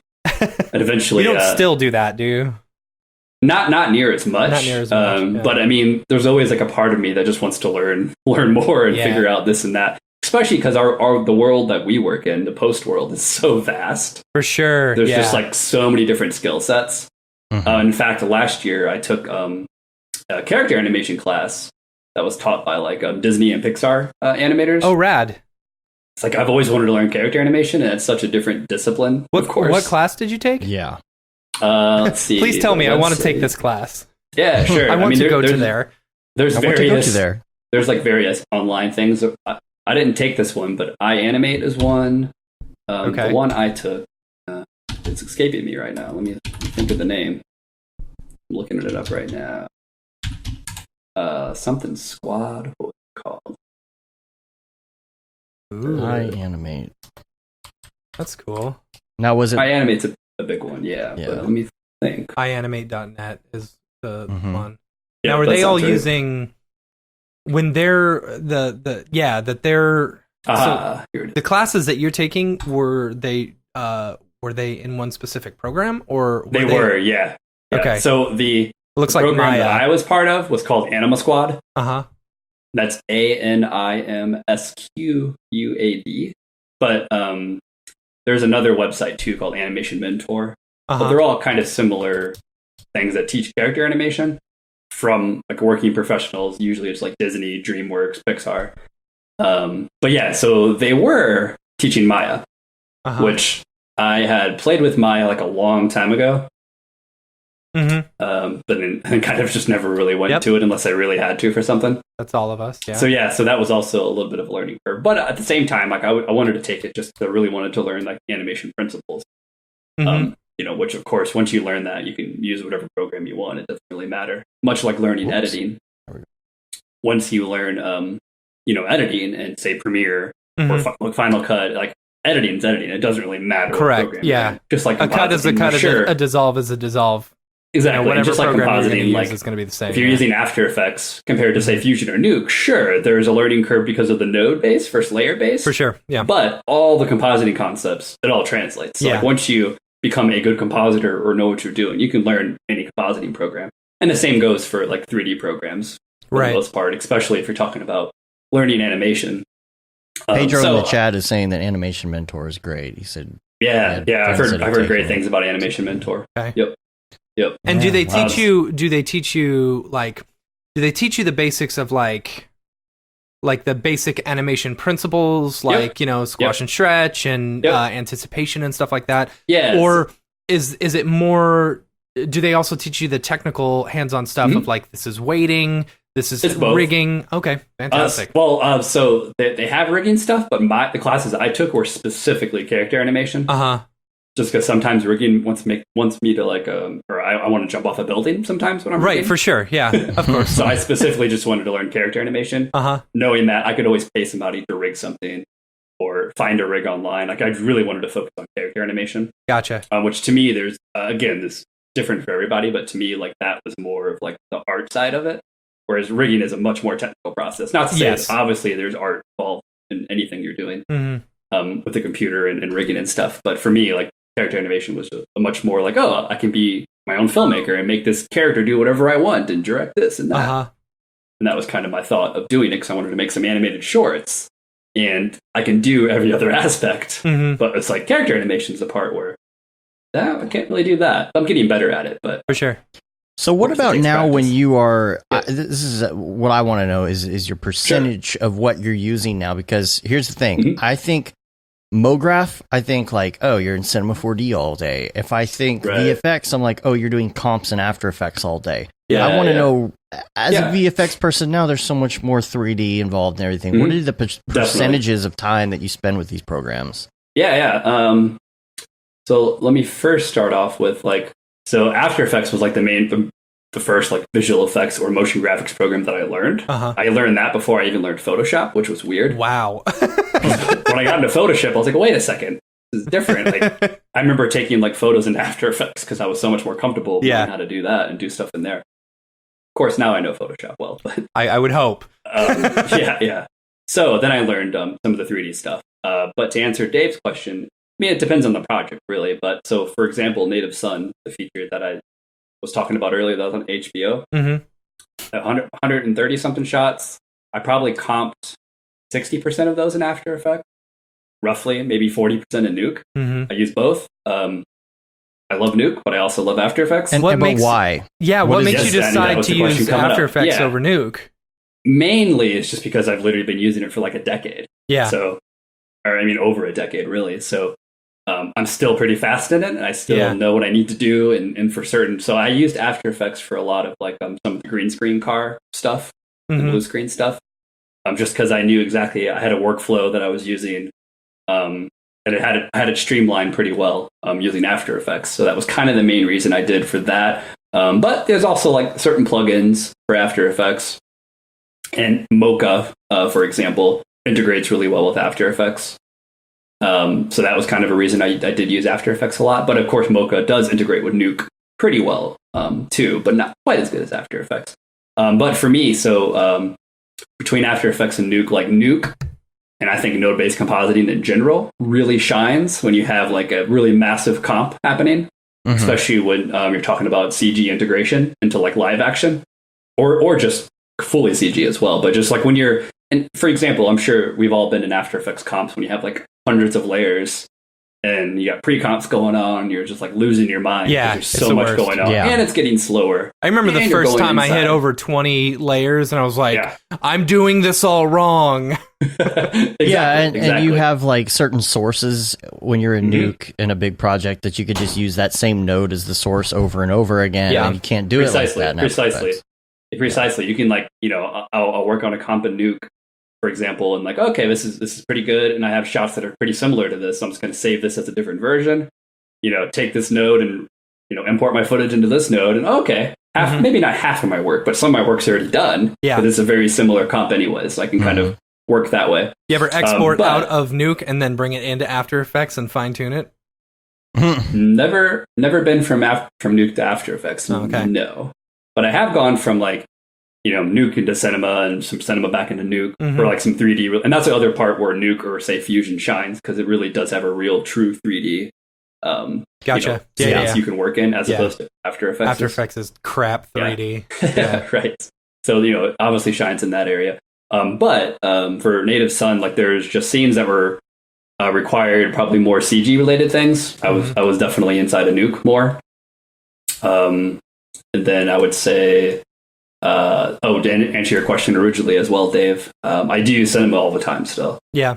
And to talk a little bit about the rendering we talked about previously, using Arnold and Redshift, kind of depends on the project, but maybe like 50-50. It just depends. Like on this movie, for example, I probably used Arnold half the time and Redshift the other half the time. Well, that's interesting because most people in most situations would be either all just CPU, all GPU. How do you handle that? Yeah. Well, for one, I think nowadays with technology and render farms, like I feel like anybody can use a CPU one. It doesn't really matter what your local machine is. For sure. And then GPU, I mean, I guess technically GPU, you can send stuff to farms now too. Yeah. But I guess the reasoning behind it was one, so I had a shot where I was doing like making a rat and like, fur and all this different stuff and lighting it. And I'm just, for one, I love the way Arnold look dev. How you operate in Arnold with the look dev, because the IPR is super fast. Yeah. Things just load, and I love the look, which I feel like people compare it a lot to, say, Octane. Like it has a pretty photorealistic look. It does, yeah. Kind of right out of the box. Yeah. And I just really loved working with it. I really do feel like a digital or virtual cinematographer when I'm working in Arnold. Like, oh yeah, I could do this, lights go over here, and this makes sense. Oh, that looks like what I would expect it to look like in real life. Excellent. Right. Yeah. So I do like to use that a lot when I'm lighting photorealistic stuff. But especially when it came to like fur and rendering like millions of strands. I had testing before previously. I've made some stuff with Arnold and Redshift using fur. And both programs did pretty well, but Arnold just like never really crashed on me when I got in situations with millions and millions of hair. And the fact that I knew I was going to be sending it to a render farm, I was like, okay, I'm pretty comfortable with this workflow. On the other hand, there's a shot toward the end of the film where it's like a locked off live action plate, right? And then the director was like, okay, we need this shot to look like it's the last shot of the film, so it's got to be like amazing, and this voiceover happens. I was like, oh, this is I need it to just boo. Pretty much. And it was one of those things that wasn't even discussed beforehand. It was after we did all the shooting. It was one of those, like a phone call I had. It's like, oh yeah, by the way, there's this other shot. It's the end of the film. And it's like really important. I was like, okay, great. Let me take a look at that. It's just an afterthought. But it's the most important shot of the movie, but I forgot to mention it. NBD. Now, luckily, like I was working with the Oscar-nominated cinematographer, right? Which I think he just won an Oscar this year. Oh, no, I can't remember. He was nominated again. Anyway, so I'm working from obviously like pretty amazing footage, right? To start with. So, but it was a locked off shot, and it needed movement.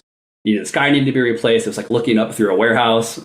Just needed to be like heavenly looking, and all these different things came into play. I was like, oh, okay, I got to do some major work to this. So immediately, I already knew I was going to start in cinema. Okay. Because I camera projected the whole scene using Projection Man inside Cinema 4D.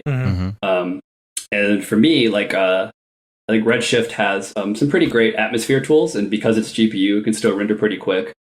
So I was like, okay, so what I want to do is have like this beautiful sky and this atmosphere and like these god rays kicking into this warehouse, that I'm going to have to create that because I wasn't shot like that. For sure. I was like, yeah, I'm going to use Redshift for this. It made sense to me. And that's kind of how I decided to use Redshift for that shot in particular. And so kind of went crazy doing all that. And a lot of that work was in cinema. And then I did eventually send it to a render farm and comp that one all in Nuke. Again, using Nuke because it was pretty heavily CG augmented afterwards, much like some of the rat stuff. I just for me, Nuke really shines when it comes to those large giant comps and just with integrating CG. Yeah. What's Projection Man? Why haven't I heard of this? Yeah. So Projection Man is a manager. Projection Man? I don't know. It's a manager inside Cinema 4D. So like if you open Cinema and go to like the windows and you can different layouts, different layouts. I believe there's one. I think there's one for Projection Man, or if it might be in a different window. Yeah, I there can might tell be you in a second. I can tell you where it's at. But basically, Projection Man is a layout and kind of workflow built into Cinema 4D that I believe it was Sony Image Picture Works developed. Okay. At their studio for matte painting. and projections. They kind of go together. So Projection Man is a...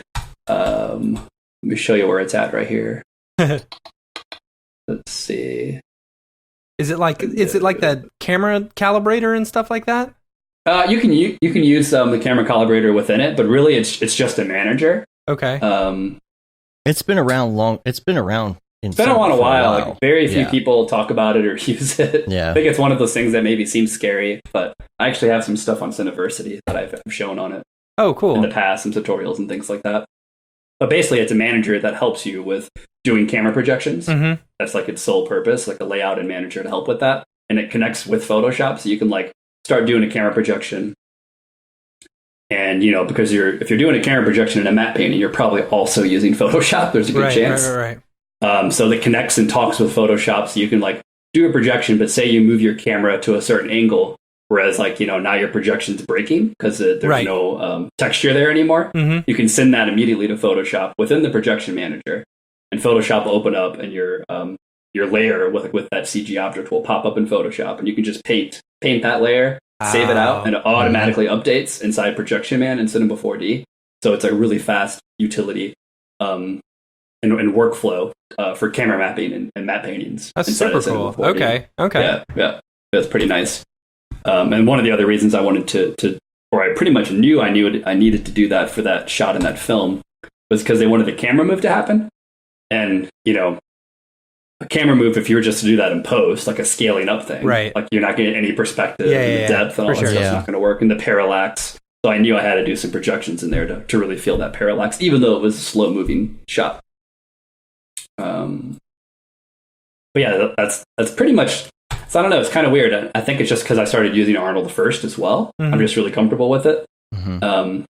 Before Redshift even came out, they do feel similar. I like both. Yeah, they do. Yeah. I mean, I mean, kind of one of those things I was talking about earlier. Like once you learn like editing, compositing, lighting, rendering, shading, like it's not all they transfer that over. Different Than any. I mean, you learn the quirks, you learn some different nodes, but you'll be able to figure it out if you experiment and play with it a while. Yeah. Cool. And I will say a shout out to Arnold. The toon shader in that, pretty sick. Yeah. I just started playing with it. Yeah. It's pretty impressive. I know Chad's, speaking of Chad from earlier, actually he has some pretty cool tests he's done with the toon shader in Arnold. Yeah, it's pretty, it's pretty impressive. Pretty nice. Cool. Well, you want to do some links?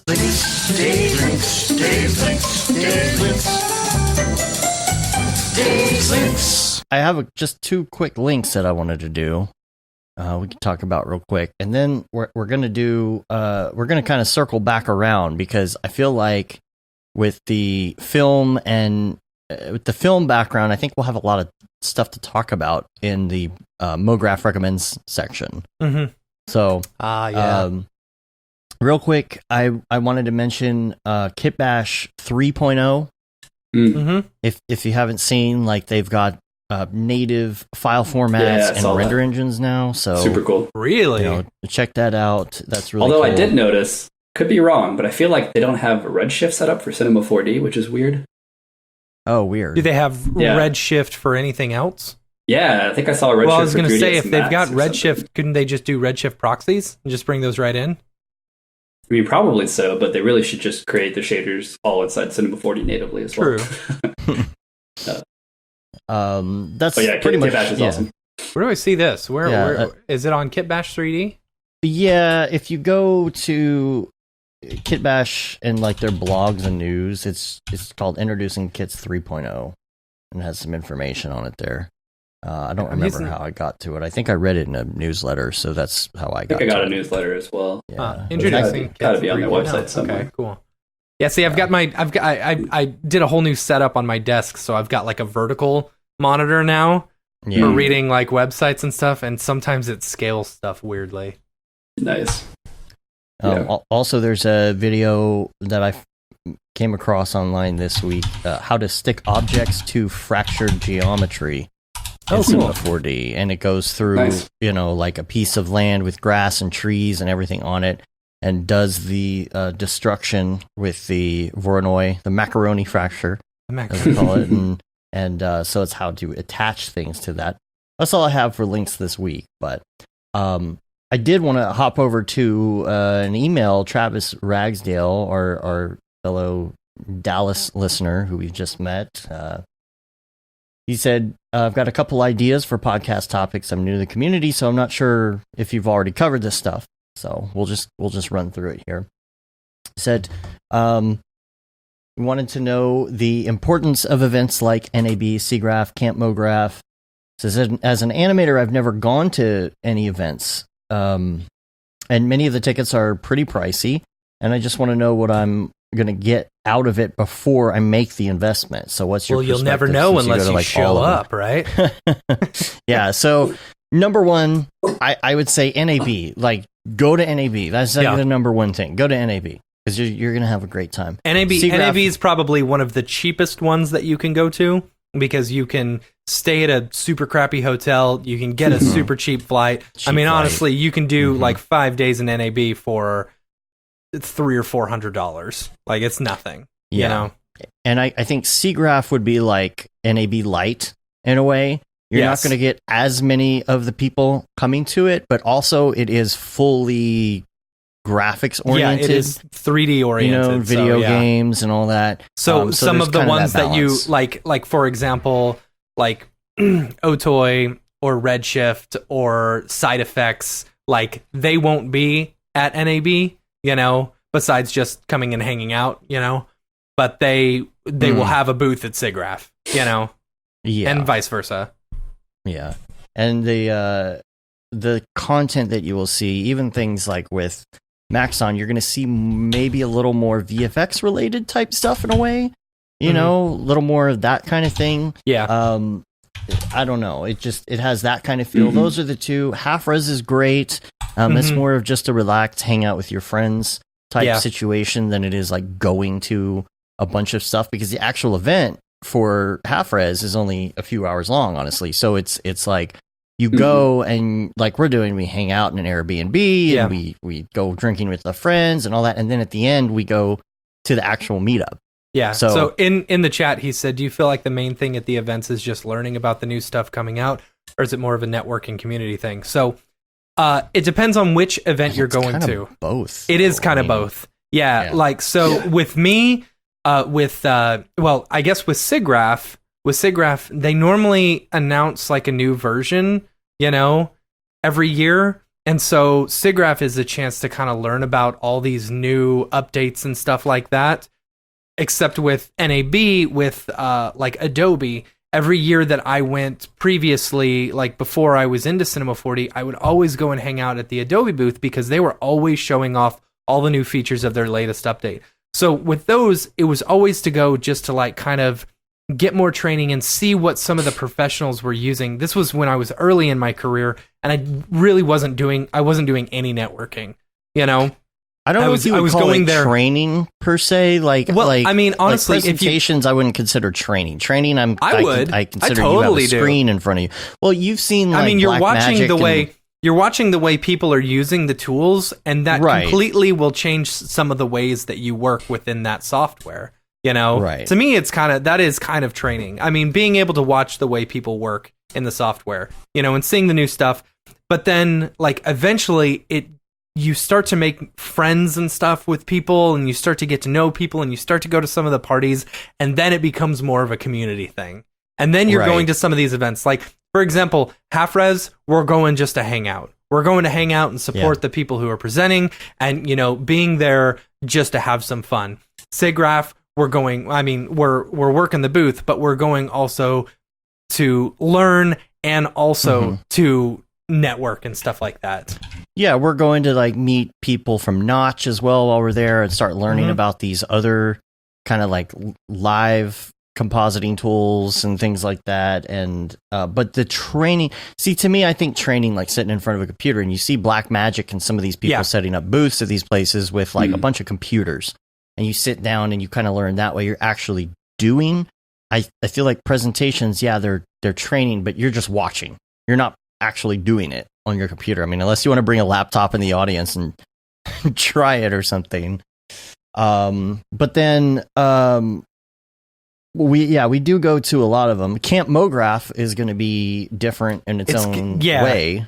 It's going to be a chance to network and hang out, and it's to me it feels more of like a hands-on art type stuff, like getting back to your artistic roots and stuff like that. And getting a chance to hang out and getting a chance just to like really just chill and relax with a bunch of people that you admire. Yeah, and Camp Mograph is something we're actually putting on, so I would definitely recommend that. Of course. So that's really cool. Yeah.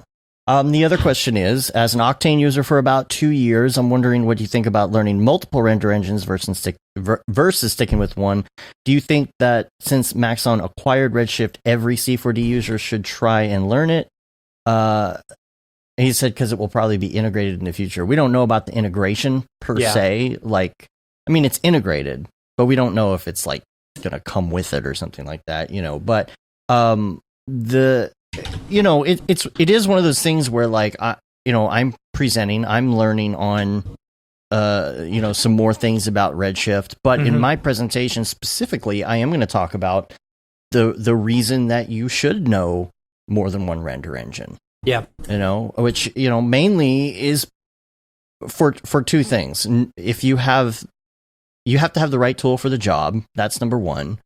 And number two, if you're not working like business to business, if you're working with another company that's producing something, if they're doing something in Redshift, you have to know Redshift in order to get that gig. Yeah. Right? Or if they're doing Octane, you have to know Octane. You have to know what tool to use. Or Josh, in your example, like Arnold, sometimes you got to use Arnold. So, that there is no one singular answer for that question. And I think it's this thing that we've got to break where, Octane's the best. And I'm only going to learn Octane and only use Octane the rest of my life. Like, you just can't. I don't like that mentality. And that mentality is a little bit like, people joke around the render wars, but it doesn't have to be a render war. It could be a render treaty, a render, a render collective, where we're all working together to make render engines better. Yeah, this is Geneva, and right. I don't know. It's definitely not a render war for me. I feel like the more you know from each of them, you can find their strengths and when you want to use this one, when you want to use that one. Totally. Yeah. Because you're totally right. Some things are better than others at handling different stuff, Yeah, I mean, look at TFD, for example. I was just going to say. Yeah, I mean, I prefer it right now. I'm still learning it, like everything about it right now in Redshift, but like in Octane, I feel more comfortable with TFD.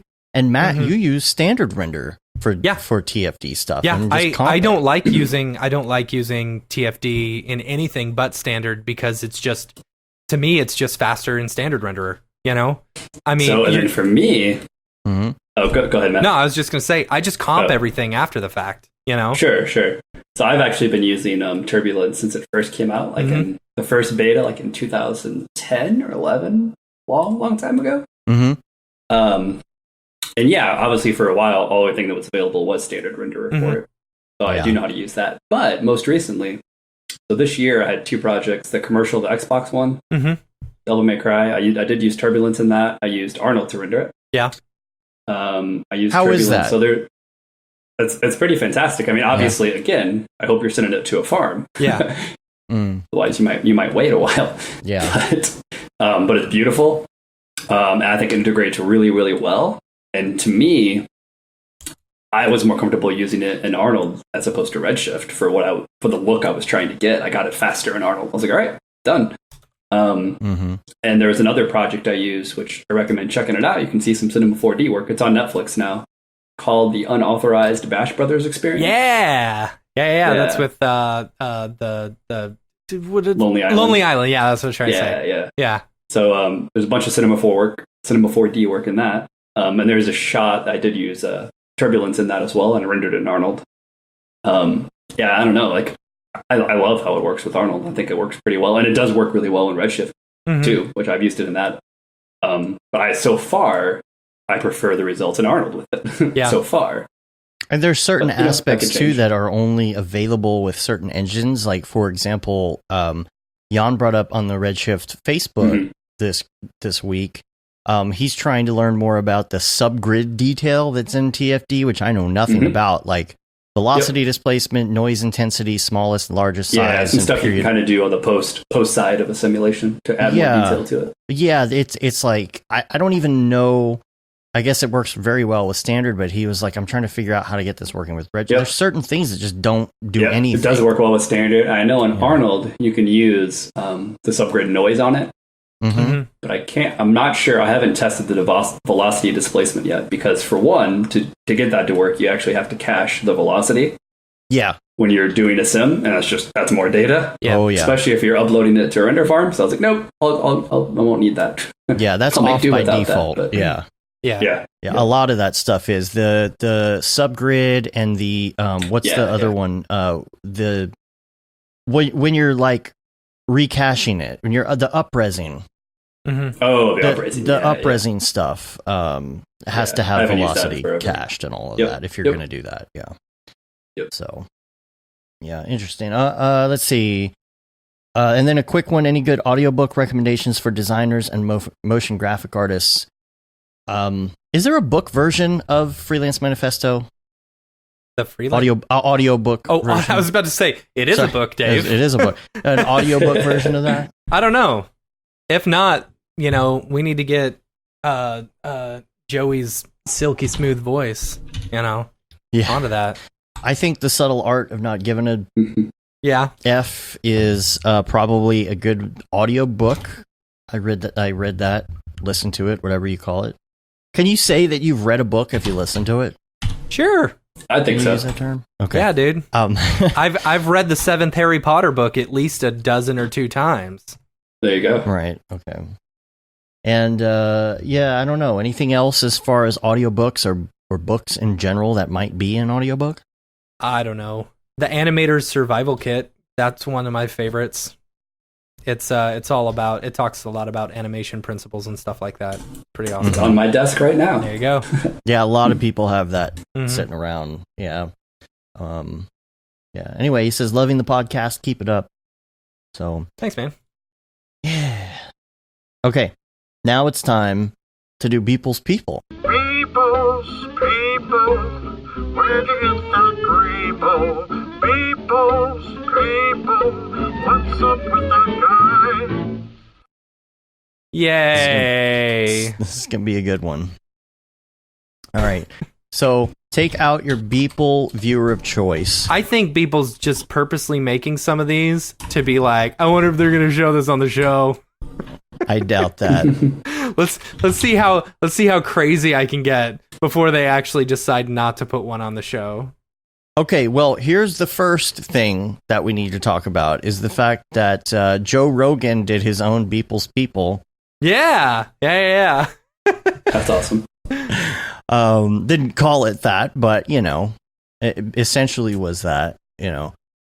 So I don't know if I can pull speaking this up of by Beeple, the time code. So this is funny. Like, what was it? Earlier this week, I was going through. So I set up my own Instagram. Like an artist Instagram. Instagram _ Matt Milstead. In case anyone wants to follow me, hit them likes and what hearts and whatever. Anyway, whatever. So I was looking for people to follow. And so I went to Beeple and I was going through the people that he follows, and then I saw he was following.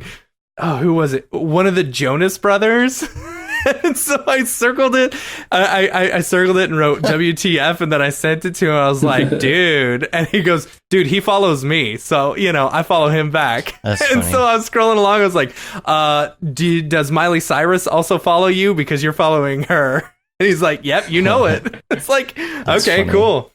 Joe Jonas and Miley Cyrus are following people. That's awesome. So many people follow him that I know that have no idea that's the industry. They just happen to follow him because they like the work. He transcends, and that's the whole thing. Yeah, he transcends. So I mean, that was the whole thing. Is that this week, Joe Rogan showed his Trump deal with the Hillary head, like the Krang the crying of Trumps.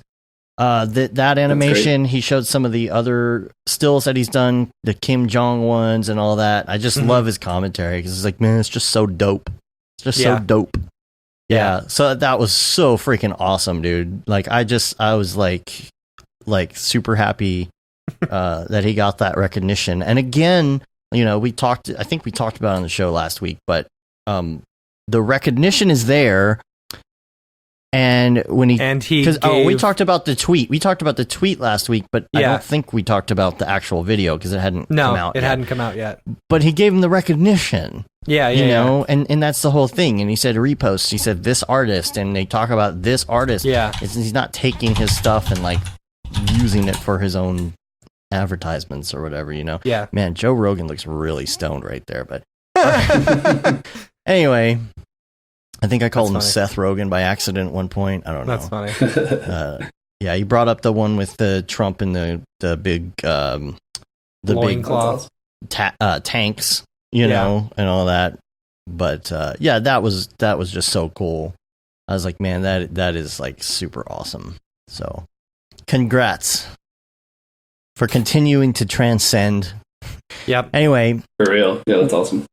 We're going to go to our Beeple viewer of choice. Mine's Twitter. We're going to go to July 9th, Year of Our Lord 2019, and pull up the one called Master Plan.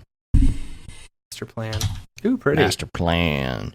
And I like this because I'm pretty sure we've seen this cloak guy recently, if I'm not mistaken, and I'm really starting to wonder, like, who the cloak guy is, especially with the title called Master Plan. Are those Kit Bash 3D ones? I don't know, but he uses those tanks a lot. Yeah. Those spherical tanks. It's a beautiful composition. Back, sure, man. Sure. There's a great chance. This right. Is well, why is it whenever someone says people, I have to go to the bathroom? Right. We're all Pavlov's dog now. Yeah. I'll start hitting the bell too, you know, at the same time and whatever. That's funny. The story, this is interesting because in my head I've got this whole storyline going that I'm thinking about. And you know, this is, since it does say Master Plan, like this is one of the bad guys. They're cooking to something up. You think so? Yeah, I think so. I don't know. It could be like a Jedi according to plan. Like, they could be a Jedi who is going to have infiltrate to bring the Star Wars universe into this. I'm just saying the Jedi were cloaked, you know, as well. So I don't want to bring Star Wars into the Beepleverse. Don't assume just because someone is cloaked that they're a bad guy. You never know. I don't know, man. I don't know. All right. I have a name for the villain, and I think this. Yeah. No, I'm not going to reveal it yet. No, I'm not going to reveal it yet. It's somebody that he's mentioned before, and I was like, no, this is definitely. It's General Grievous, isn't it? General Grievous? It is a general, though. Emperor Palpatine? Yeah. No. It's Emperor Palpatine. It's a general, but I think that this could be the general later on in the timeline, and now he's cloaked. Because that's what you do, man.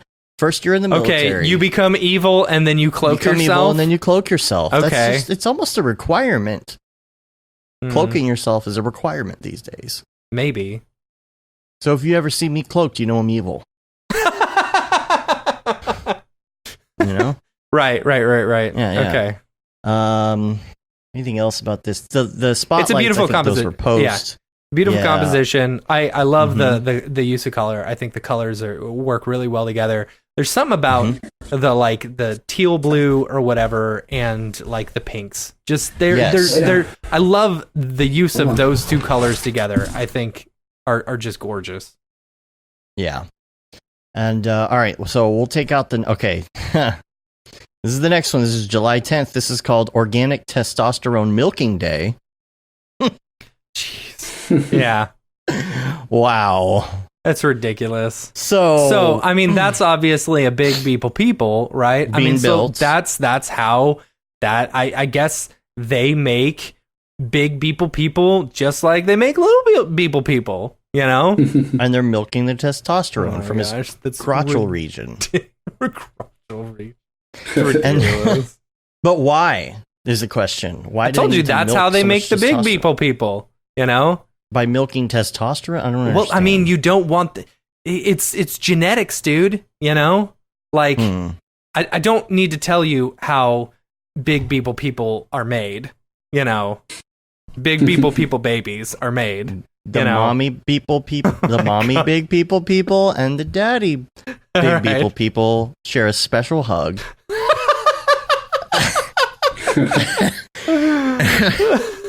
Well, no, but why the testosterone? What are they using? This is testosterone specifically.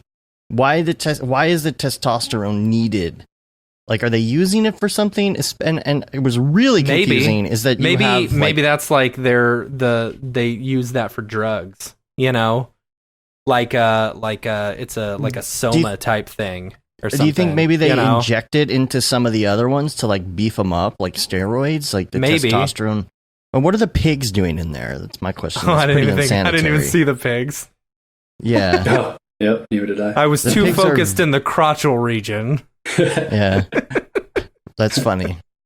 Your eye is really drawn to the crotchal region, and so of course he's got the lighting. You got to uplight. I tend to have that problem. Right. Yeah. What is the pigs? I don't understand the pigs. Why it's so unsanitary? You got the people in the suits, in those clean suits because it's supposed to be a clean room, but yet you have pigs, and I don't understand that. I don't know. So I think he just needed something to help balance out the weight of the room. Oh, so definitely like, let's just throw a couple obvious pigs choice. I mean, I don't know. I don't know. He also has one cable coming out of his nipple. He does, yes. I'm not sure if something's going in or coming out, but you never know. Oh my gosh. All right. Not bad, though. I'm going to have to ask him about that in person because I'm very curious about the pigs. Yeah. Maybe the pigs are robotic. Oh, yeah. They could be. They could be. Yeah, that way they're sanitary. That makes sense. Yeah. God, the painting look that he's been applying to some of these is just killer. Love it. Yeah. Because it's not too much. Yeah. Yeah, it looks amazing. It's totally subtle, like it works perfect. You can't even see it most of the time when you're looking at just the thumbnail. Yeah. So, all right, last one. Does he render in Octane? Yeah, he does. Yeah, most. He does it in Octane, say, right? but then he adds like a post effect or something using what is it, Zomax or something like that? Mm-hmm. I don't remember. Zomax? I don't know. All right. July 12th. Is that what we're doing? The title of this is Rocket Zuck going apeshit on some bald eagles for not sharing. For not sharing? Like not sharing, liking, or... That's my question. Yeah. Because they're not sharing on Facebook, or because they're not sharing... Like their eggs. Their eggs or their food. Maybe he's looking to get some regurgitated food from that is how Mark sharing. Zuckerberg actually sustains... gets sustenance. Is he has someone else chew up his food and then they barf it into his mouth. That is a true story about Mark Zuckerberg that really happens. Yeah, I bet. He's so rich he has someone else chew his food for him. Yeah. So does he want the eggs? I don't know. This is so stupid. I think he wants the eggs. This whole thing is so dumb. I know, it's great. It's so dumb, it's good, though. That's the thing. No. Man, I mean, a nickel for every time I've had that problem. Right. With eagles not sharing their eggs with me. Do you think maybe it's the egg thing? He's looking for like the finest eggs. He's got to make the finest omelets. I mean, he's rich. He can have bald eagle egg omelets if he wants. Gosh, could you imagine? He doesn't need them. Yeah, anyway. Yeah. This is ridiculous. Maybe he does Fabergé this segment is out of so them. dumb. I love that. Where does he get all of these? Like, I bet you it's Turbo Squid. Faces? Let me look at Turbo Squid. I bet you anything you can find. Can you get a Mark Zuckerberg head on Turbo Squid? Sure, why not? Turbo Squid. Okay. Let's see. Mark. How do you spell Mark? Mark Zuckerberg. M-A. There we go. Yeah, there it is. Okay. Oh, you found it? Yeah. That's funny. There's a couple of busts of him. Yep, and he looks stoned. and robotic, just like he does in real life. Yeah, I know. He's a parched lizard. That's funny. All right. Well, enough of that. $35 for a Mark Zuckerberg head. Oh, wow. Oh, it's totally worth it. Totally. Yeah. All right, let's move on. All right. And let's go to Mograph Recommends, because I feel like this is going to be an interesting discussion here. Yeah. So we've got this list here. I don't know if you've gone over this ahead of time or not, Josh, but we're going to go through the list here. Number 1, we want to know what your favorite movie is. Mm-hmm. Wow, it's pretty tough to pick just one. Mm-hmm. And I feel like sometimes it can change almost on a weekly basis. Yeah, I'm with you. Depending on my mood and things like that. But I can tell you some films that I've seen a lot and or continue to inspire me and stuff like that. Mm-hmm. I would, even just directors. So how about I start with, let's see. Are you familiar with Jim Jarmusch at all? I don't know. Maybe. Independent filmmaker from New York City. He's he actually just had a film come out to probably the most theaters he's ever had a film go to, I would say. But he has a film called Dead Man. It's pretty great. Another one you may have seen called Ghost Dog, The Way of the Samurai. Mm-mm. That sounds awesome. familiar, but I don't think I've definitely And then not he had seen a it. film in 2013 that I was fortunate enough to see at Sundance when I was there working on a different movie screening, but it's called Only Lovers Left Alive. Okay. It's like a vampire film. I've seen Coffee and Cigarettes. Oh, okay. I've seen that one. Yeah. But The Only Lovers Left Alive has Tom Hiddleston in it. Okay. And Tilda Swinton, but it's pretty great. It's just one that's kind of more of an indie guy that not someone that people always talk about. Of course, 2001, Space Odyssey. Of course, yeah. Can't go wrong with that. Jurassic Park still is one of those films when it comes on, I just still watch it. Yep. Like every time it just pulls me in. Not to mention it's also one of the films that, as far as computer animation and visual effects goes, I remember even as a kid, I think I was like 10 when I saw it, but it's like what? Like, how did they do this? And what is that? And what? Just, blew me away. Also, I remember a TV show around that time. Did you guys ever see a show called Movie Magic? Movie Magic? That sounds familiar. I believe you can probably find it on YouTube. I believe Discovery Channel did it. But it was such a cool show in the 90s where they showed like visual effects and special effects of movies of that time. Pretty inspiring show. I was like, I want to do that one day. Oh, yeah. Let's see. I think you can find Travis, every single episode. Travis, I just got Travis's joke about Zuckerberg. They're not sharing smoked meats. Have you seen that video with Zuck? No. No? Okay, never mind.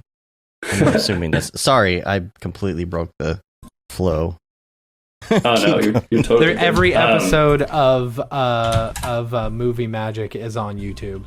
Oh, you got to check one out. Yeah. It was let's see, Ex Machina from not that long ago. Right. Amazing. Right. Yep. I think Alex Garland in general is pretty much a genius. The director writer of that. He also wrote what's the zombie? Is it 25 Days Later or 24? What is it? 28 Days Later. 8 days later. Yes. God, I'm so terrible with titles. And Sorry. titles and names, always. I don't know why. Names the one that was shot in an meet somebody. XL2? Yeah, something like that. Yep. Let's see. Jaws still, I think, is a pretty amazing Such film. a great movie. It's such a good film. I only saw that. Inspiring. I maybe saw that like 8 years ago for the first time. I was doing an edit for someone and they wanted to use Jaws, so I just started watching it, and I was amazed at how great of a movie it is and how well it still holds up to today. Yeah, because and of course I guess we all know by now the story of why I think one of the reasons it's so effective is because of all the problems they had with the mechanical shark on set, which makes it much more of a horror film. Which is still one of those things I still like preach today. Like less is more. Less is more. Yeah, they did that on purpose so it wouldn't be cheesy, right? Wasn't that the shark was having problems, so like it wasn't working. So they had to improvise, and they just couldn't show it as much. Yeah. So it worked out better for them because they had to get creative. I want to say like that was, I don't know. I mean, they created like what's the word? Anticipation or like like suspense, anticipation. They created suspense absolutely through that without actually showing anything. And I think it's something that like Stranger Things season 1 does really well. Like they they don't show the monster as much. You just get tiny little hints of it, and it just creates this intense suspense. Super great. Absolutely. So a few more I'll just name off. So this is from the 60s, but 8.5 by Fellini, definitely something you should check out. Okay. Let's see. There's a director I love named Wong Kar-wai. He did a movie called Chungking Express, which I saw in film school. I still love to this day. He's got some other great stuff too. Trying to think. Oh, so obviously everyone likes David Fincher, of course. Mm-hmm. Mm-hmm. But my favorite film of his, is probably The Zodiac. Haven't seen that. Which I feel. Have I seen that? Oh. I mean, come on, guys. Have I seen that? Oh, yeah. You've seen that. I feel like I maybe saw a part of it at one point. Yeah. I don't remember. But I just love that film. I think pretty underrated for him. One of his better films. So a couple years ago, I saw an animated film that blew my mind called The Red Turtle. Okay. Check that out. Give me a whole list of stuff. I know what I'm doing all week. Obviously, you've seen WALL-E before, right? Yeah. But I encourage you to go back to watch it just for the first 25 to 30 minutes, because I feel like we may never see a Pixar film or an animated, I'll quote, children's film. Obviously, it's not a children's film. It's for everybody. Right. Misconception, of course. But still, the first 25 minutes, there's no dialogue. That would, how do you sell that to a studio, which is amazing. So I think it's brilliant. Yeah. I agree. Go back and watch that. It's wow, that's kind of masterful, really, what they're able to pull off with a lot of that. I can keep going on, but that's probably good enough. What about favorite music then? Music, interesting. I listen to pretty much everything besides country. Mm-hmm. Favorite? I don't know. I feel like I'm so out of the loop of new music. Yeah. That I feel like I remember having favorites 10 years ago. Yeah. When they were newer or 15 years ago. But I'm so used to Pandora and Spotify and things like that. Just play this and whatever happens. But I listen to all kinds of I love movie scores as well. Mm-hmm. A lot of people in our industry are into movie scores. Yeah. Yeah. While I'm working, there's a variety of stuff. Sometimes on Pandora, sometimes some alternative, what people consider emo, probably some 80s. Yeah. I'm kind of all over the board, really. Yeah. When it comes to that, and then movie scores, and even just some classical music as well. Maybe a little bit of jazz here and there. Mm-hmm. Kind of all over the board on that. And sometimes, while I'm working, sometimes I listen to music, sometimes I don't. Mm-hmm. Sometimes silence, sometimes a podcast. Yeah. Sometimes I don't know. Kind of no rhyme and reason. I don't know. Sometimes I listen to stuff, sometimes I won't. I feel like if I'm listening to things with lyrics or I'm listening to talking, it's really hard for me to concentrate on things that are ultra difficult.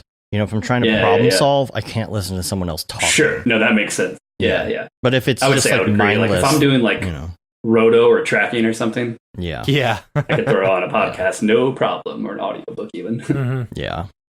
But yeah, kind of depends, I guess. And then TV shows. So currently, cannot wait for the new season of Better Call Saul. Yep. Okay. I think it's pretty brilliant. By the way, the Red Turtle looks amazing. Yeah. I got it pulled up. It's pretty great. Here, yeah. Pretty great. And Orange is the New Black new season's coming out. And I saw the first 2 seasons of that, but I don't think I've seen anything past that as far as Orange is the New Black. I mean, I like the first 2 seasons, what I saw. What's the name of it? Yeah, I'll think of it. Go ahead. What are your other ones? I'm currently watching Swamp Thing as well, which is pretty amazing. Oh yeah. What's sad that it's already canceled, I guess. Wait, a new one? I didn't think. It's on DC Universe. Oh yeah. I heard about that. So I specifically signed up for the trial. I thought for some reason they just canceled the whole thing, the whole project. No. So the first season has already been made. Okay. Done deal. And I guess they just said they weren't renewing it because of some crazy tax problems they had. Weird. Like when you're shooting films or TV shows and stuff, I'm sure certain areas give tax incentives for different things, and that's why people will shoot in all different areas of the world, right? For tax incentives. For example, like Native Son's supposed to take place in Chicago, but we mostly shot it all in Cleveland. But tax incentives, right? Yeah. But I guess there is some kind of tax incentive thing where they were like supposed to get money back, or some accounting thing where it didn't work out. So I guess second season they weren't going to have the money that they had the first season, and they didn't want to make a lesser show of what they did the first season. So that's from what I understand. Weird. It says Swamp Thing 2019 to. That's weird. I don't know. What is DC Universe? What is this? Like, it's just like comics and movies. DC Universe? Yeah. Yeah, it's pretty much just anything. Like, I imagine we're going to see a Marvel Universe. Yeah. Before I guess never mind. I guess Disney. That's will going to have its be. own. I think that's the Disney streaming. I forgot. Yeah, Disney owns it all. Yeah. See how that goes there. But no, Swamp Thing's pretty great. I'm looking forward to the new Watchmen series coming on HBO this year. Yeah. My brother will like that. Yeah. So see how that goes. What are the TV shows? There's something in Watchmen where there was a scenario where somebody prevented Batman's parents from dying or something. I don't know. I'm not sure. And Stranger Things season 3 I haven't watched yet, but I'm going to. Oh yeah, you got to watch that. You got to watch that. That's great. No, it's got Super Friends. 9 seasons of Super Friends. So sign me up. On there. Yep. Succession is the one I was thinking. I'm really looking on forward. HBO. That is such a great show. Yeah, the new show. season's coming out. Saw that. Yeah, he reminds Euphoria, me of our I've been old watching boss. too. Oh really? Yeah, yeah, it's such a good show. Oh man, there was something else I can't remember, but yeah. Any other shows you've been watching or? Euphoria on HBO. I've been watching that, and I try to enjoy not having kids while it lasts. Because you can actually watch all these shows. I'm like listening to you. I was like, "How are you watching all these shows?" Yeah, Euphoria is really good, but I guess there were some HBO problems last night. Oh, really? I didn't see the new one yet. Yeah, like you at 9 o'clock. What's the one that comes on at 9 or 8 o'clock, 8 or 9 o'clock? It's Pretty Little Lies. Issues, people watching it, just HBO erroring out, and then the same thing happened. I'm 3 episodes behind on Euphoria, but I couldn't even watch the first one I wanted to watch because it just wouldn't load. So I just gave up after I kept coming back, and after an hour, I'm like, I guess I'll just watch it later. I don't know what the deal is, but that's that's a good show. All right, podcasts. You do listen to podcasts. So what is on your? I do sometimes, although strangely, like I feel like I don't. I need to discover some other podcasts. I don't branch out that much apparently. But so my go-to is probably something called the Q&A podcast. Okay. And it's a podcast that talks to like screenwriters of films and stuff. All kinds of different films, and they just interview them and stuff and talk about their most recent film. That's cool. I like that a lot. Yep. Visual effects show is pretty great from Effects Guide. Okay. I haven't listened to that in a few months. So those are really the main 2 ones. There's haven't heard it in a few months, but the independent film company A24 started their own podcast. I've listened to that a few times. That's pretty great. Those are the ones I've heard really recently, but I need to do some more research and find some new ones as well. Lost my place. Oh, plugin. Favorite plugin?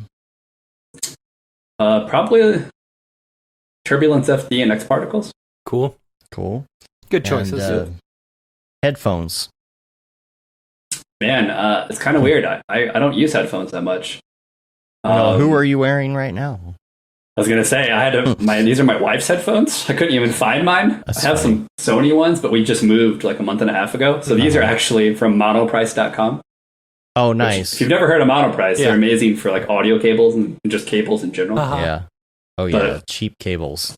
Yeah. But the headphones are doing the job. Yeah. And then what is your favorite app? If you were using an app, we did have website or Chrome extension, but we've kind of modified that now to include apps because I think that's an easier one. Unless you already had an answer for website or Chrome extension. I mean, website, like effects guide is pretty amazing. I just love reading the stories on the visual effects of films and things like that. I'll go a little bit old schooler. How about a magazine? Ooh. Do people still read magazines? I do. But American Cinematographer. Okay. Is a cool, amazing magazine that I still read to this day all the time. And as far as I'll give you another website called, you've probably already heard of it, but it's filmgrab.com. Okay. I've heard of it. Yeah. Yeah, film-grab.com. But it's an amazing resource for references and cinematography of like tons of films and stuff. So good for inspiration and things like that. Yeah. Oh, cool. Yeah. All right. And the last one is going to be Lifehack. Lifehack. So I don't really have one per se. I wish I would have followed some things that I'm starting to do now to prevent this back injury I had back in February. But, like our job sitting at a desk all day is obviously really terrible for our necks, our back, our posture, health, everything. So I try to be active and play basketball and things like that. But the bad thing about that is like if you're still sitting at a desk for like anywhere from 8 to like 15 hours, a day, and then you go out and we'll play these high octane sports and different things like that. Still not super great on your body and joints just because they're not really used to like that's a pretty stark contrast. Right. Yeah. But so what I'm getting better at now is one, trying to take breaks from being at your computer. Like, maybe I'm going to try to like set a timer to like, make sure if I'm at the computer for an hour, like, get up, walk around, stretch. Also there's something like for your eyes, obviously really bad looking at a computer, your eyes. I guess this is kind of life hack. There's this company called Felix Gray. They make blue light filtration glasses. Specifically for like looking at screens. And I bought that a couple years ago. And I can tell you it's a huge difference. Like before, I had never experienced it before, but I had eye fatigue and like strain from looking at a screen from working on visual effects for movies. For sure. For way too long looking at a screen. But ever since I got these glasses, they've been pretty amazing.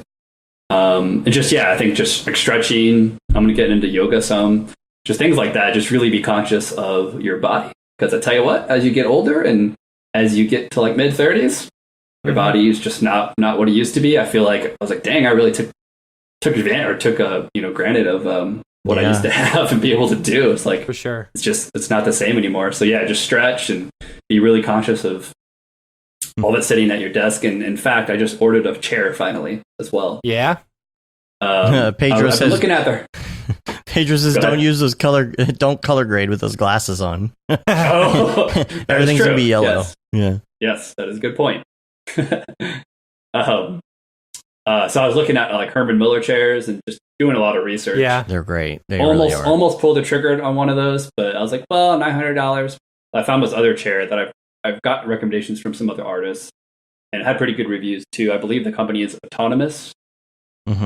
But they have a chair that I just ordered. It's like, let me look it up and tell you real quick. I'll swear by the ones that have the net. Does it have the netting for the seat? I hate the netting. Oh man, if you get the right one with the right like support, man, it's so good. Autonomous.ai/office chairs. That's the one. Okay. Yeah, so I got like the. Yeah. Oh, that's actually not too bad of a price. Yeah, it's not that bad. So like, it's good reviews. I know some other artists that have used it. So I was like, you know what? I'll give it a shot. Yeah. So I just ordered that. And the next step will be a sitting desk. No, yes.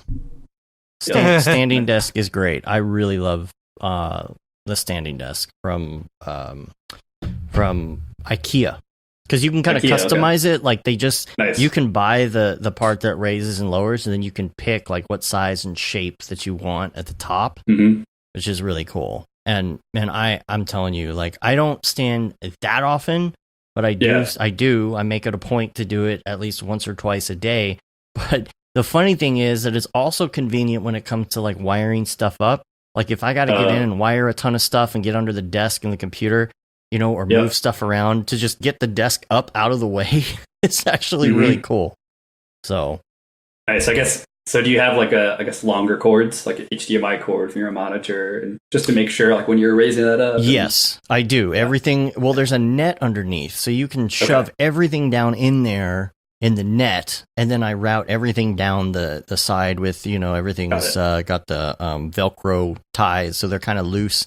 But I do have it so that everything works well. I extend all my USB stuff, just real nice. But also I put a really, really long power strip with tons of plugs on it underneath the desk and mounted it. So everything on the desk that has to plug in just goes boop, right underneath. So you only have one power cord going to the desk, and that's it. You don't have to worry about it. I definitely recommend it, though. Even if you... The thing is, people buy standing desks and they get one that doesn't raise and lower, and that's a mistake, because you will regret when you really got to sit down. You're just tired. Oh, yeah, definitely. I think mixing it up, is key. I think there's even some study that was like, oh, you shouldn't always be standing either, which is, of course, that makes sense. Yeah, for your feet and junk. Yeah. Right. Yeah. Cool. Well, we've been going like in 2.5 hours here, so I guess good show. It's a good show. Nice. Really good show. We appreciate you being on. Do you have anything Thanks for having me. New and notable you're pushing, or your site, or? I'm working on my site. I haven't updated. I gotta get on that. It's been like a year. I've been so busy. Yeah, you had 160 something VFX shots you had to do in 3 months. Right. It takes it all out of you. Right. Yeah, pretty much. Hey, if you need any help on your short films, any VFX, let us know. I'm gonna be more than happy to thank you. Give my time. Awesome. Thank you. Definitely keep you in the loop. I don't know. I'd say I'm probably most active on Instagram and Twitter. Cool. My Instagram's just Josh VFX. Twitter is VFX Daily. Cool. Sweet. Cool. Yeah, it's hard keeping up with everybody's handles and everything on the different platforms and stuff, because they're different, Yeah. Cool. Yeah, someone already had Matt Milstead. So I had to do underscore. I used the Gurnge way of doing it. Yeah, you wouldn't be surprised, but there's actually lots of Josh Johnsons. Really? That is surprising. Yeah. I mean, there's not many James Johnsons or Joshua. In fact, the agency I worked at, one of my first jobs, there was a pizza delivered, right? To our agency. And like someone came back and was like, "Hey, Josh, your pizza's here." I was like, "I didn't order a pizza." Like, it says Josh Johnson. It's like, I wouldn't know if I ordered a pizza. Yeah. And then they're like, "Well, it's paid for." I was like, "Oh, really?" I was like, "Is there like a phone number attached to it?" And there was. I was like, "Well, let me call that." Yep. Turns out there was another Josh Johnson in the building. That's funny. That's great. That's really funny. Yep. That was he shows up and you're just got a mouthful of pizza. What? This is mine. It said Josh Johnson. Sorry, I'm the real Josh Johnson. Yeah. Please leave the building. You ordered this? I ordered this. That's funny. So you can rate us on iTunes. You can leave a review and subscribe. That really helps to get our ratings up. We love the reviews. We haven't really done the little review contest in a while. Maybe we'll do that again. Newsletter. You subscribe to our newsletter. I'd like to start sending some stuff out. There's a lot of stuff I want to do, but I'm not going to do any of it till after SIGGRAPH. My plate is full. Yep. And you can say you've been there, done that, got the t-shirt with the Mograph logo tee, Paul Babb, Feel the Babb 2020 shirt. All the profits from that goes to Doctors Without Borders, and the Render Things t-shirt, hoodie, and long sleeve shirt, and That Render is Fire shirt. And then that's it. We're on Facebook, Twitter, Instagram, Periscope, YouTube, Mograph.com. Man, I'll never get over that. It's a deal. All right. That's it. Thanks again. Thanks, man. Yeah, thanks for having me, guys. It was a blast. All right, we're going to get out of here. Until next week, I'm Dave. And I'm Matt. I'm Josh. Have a good one. See you guys. Later, yo.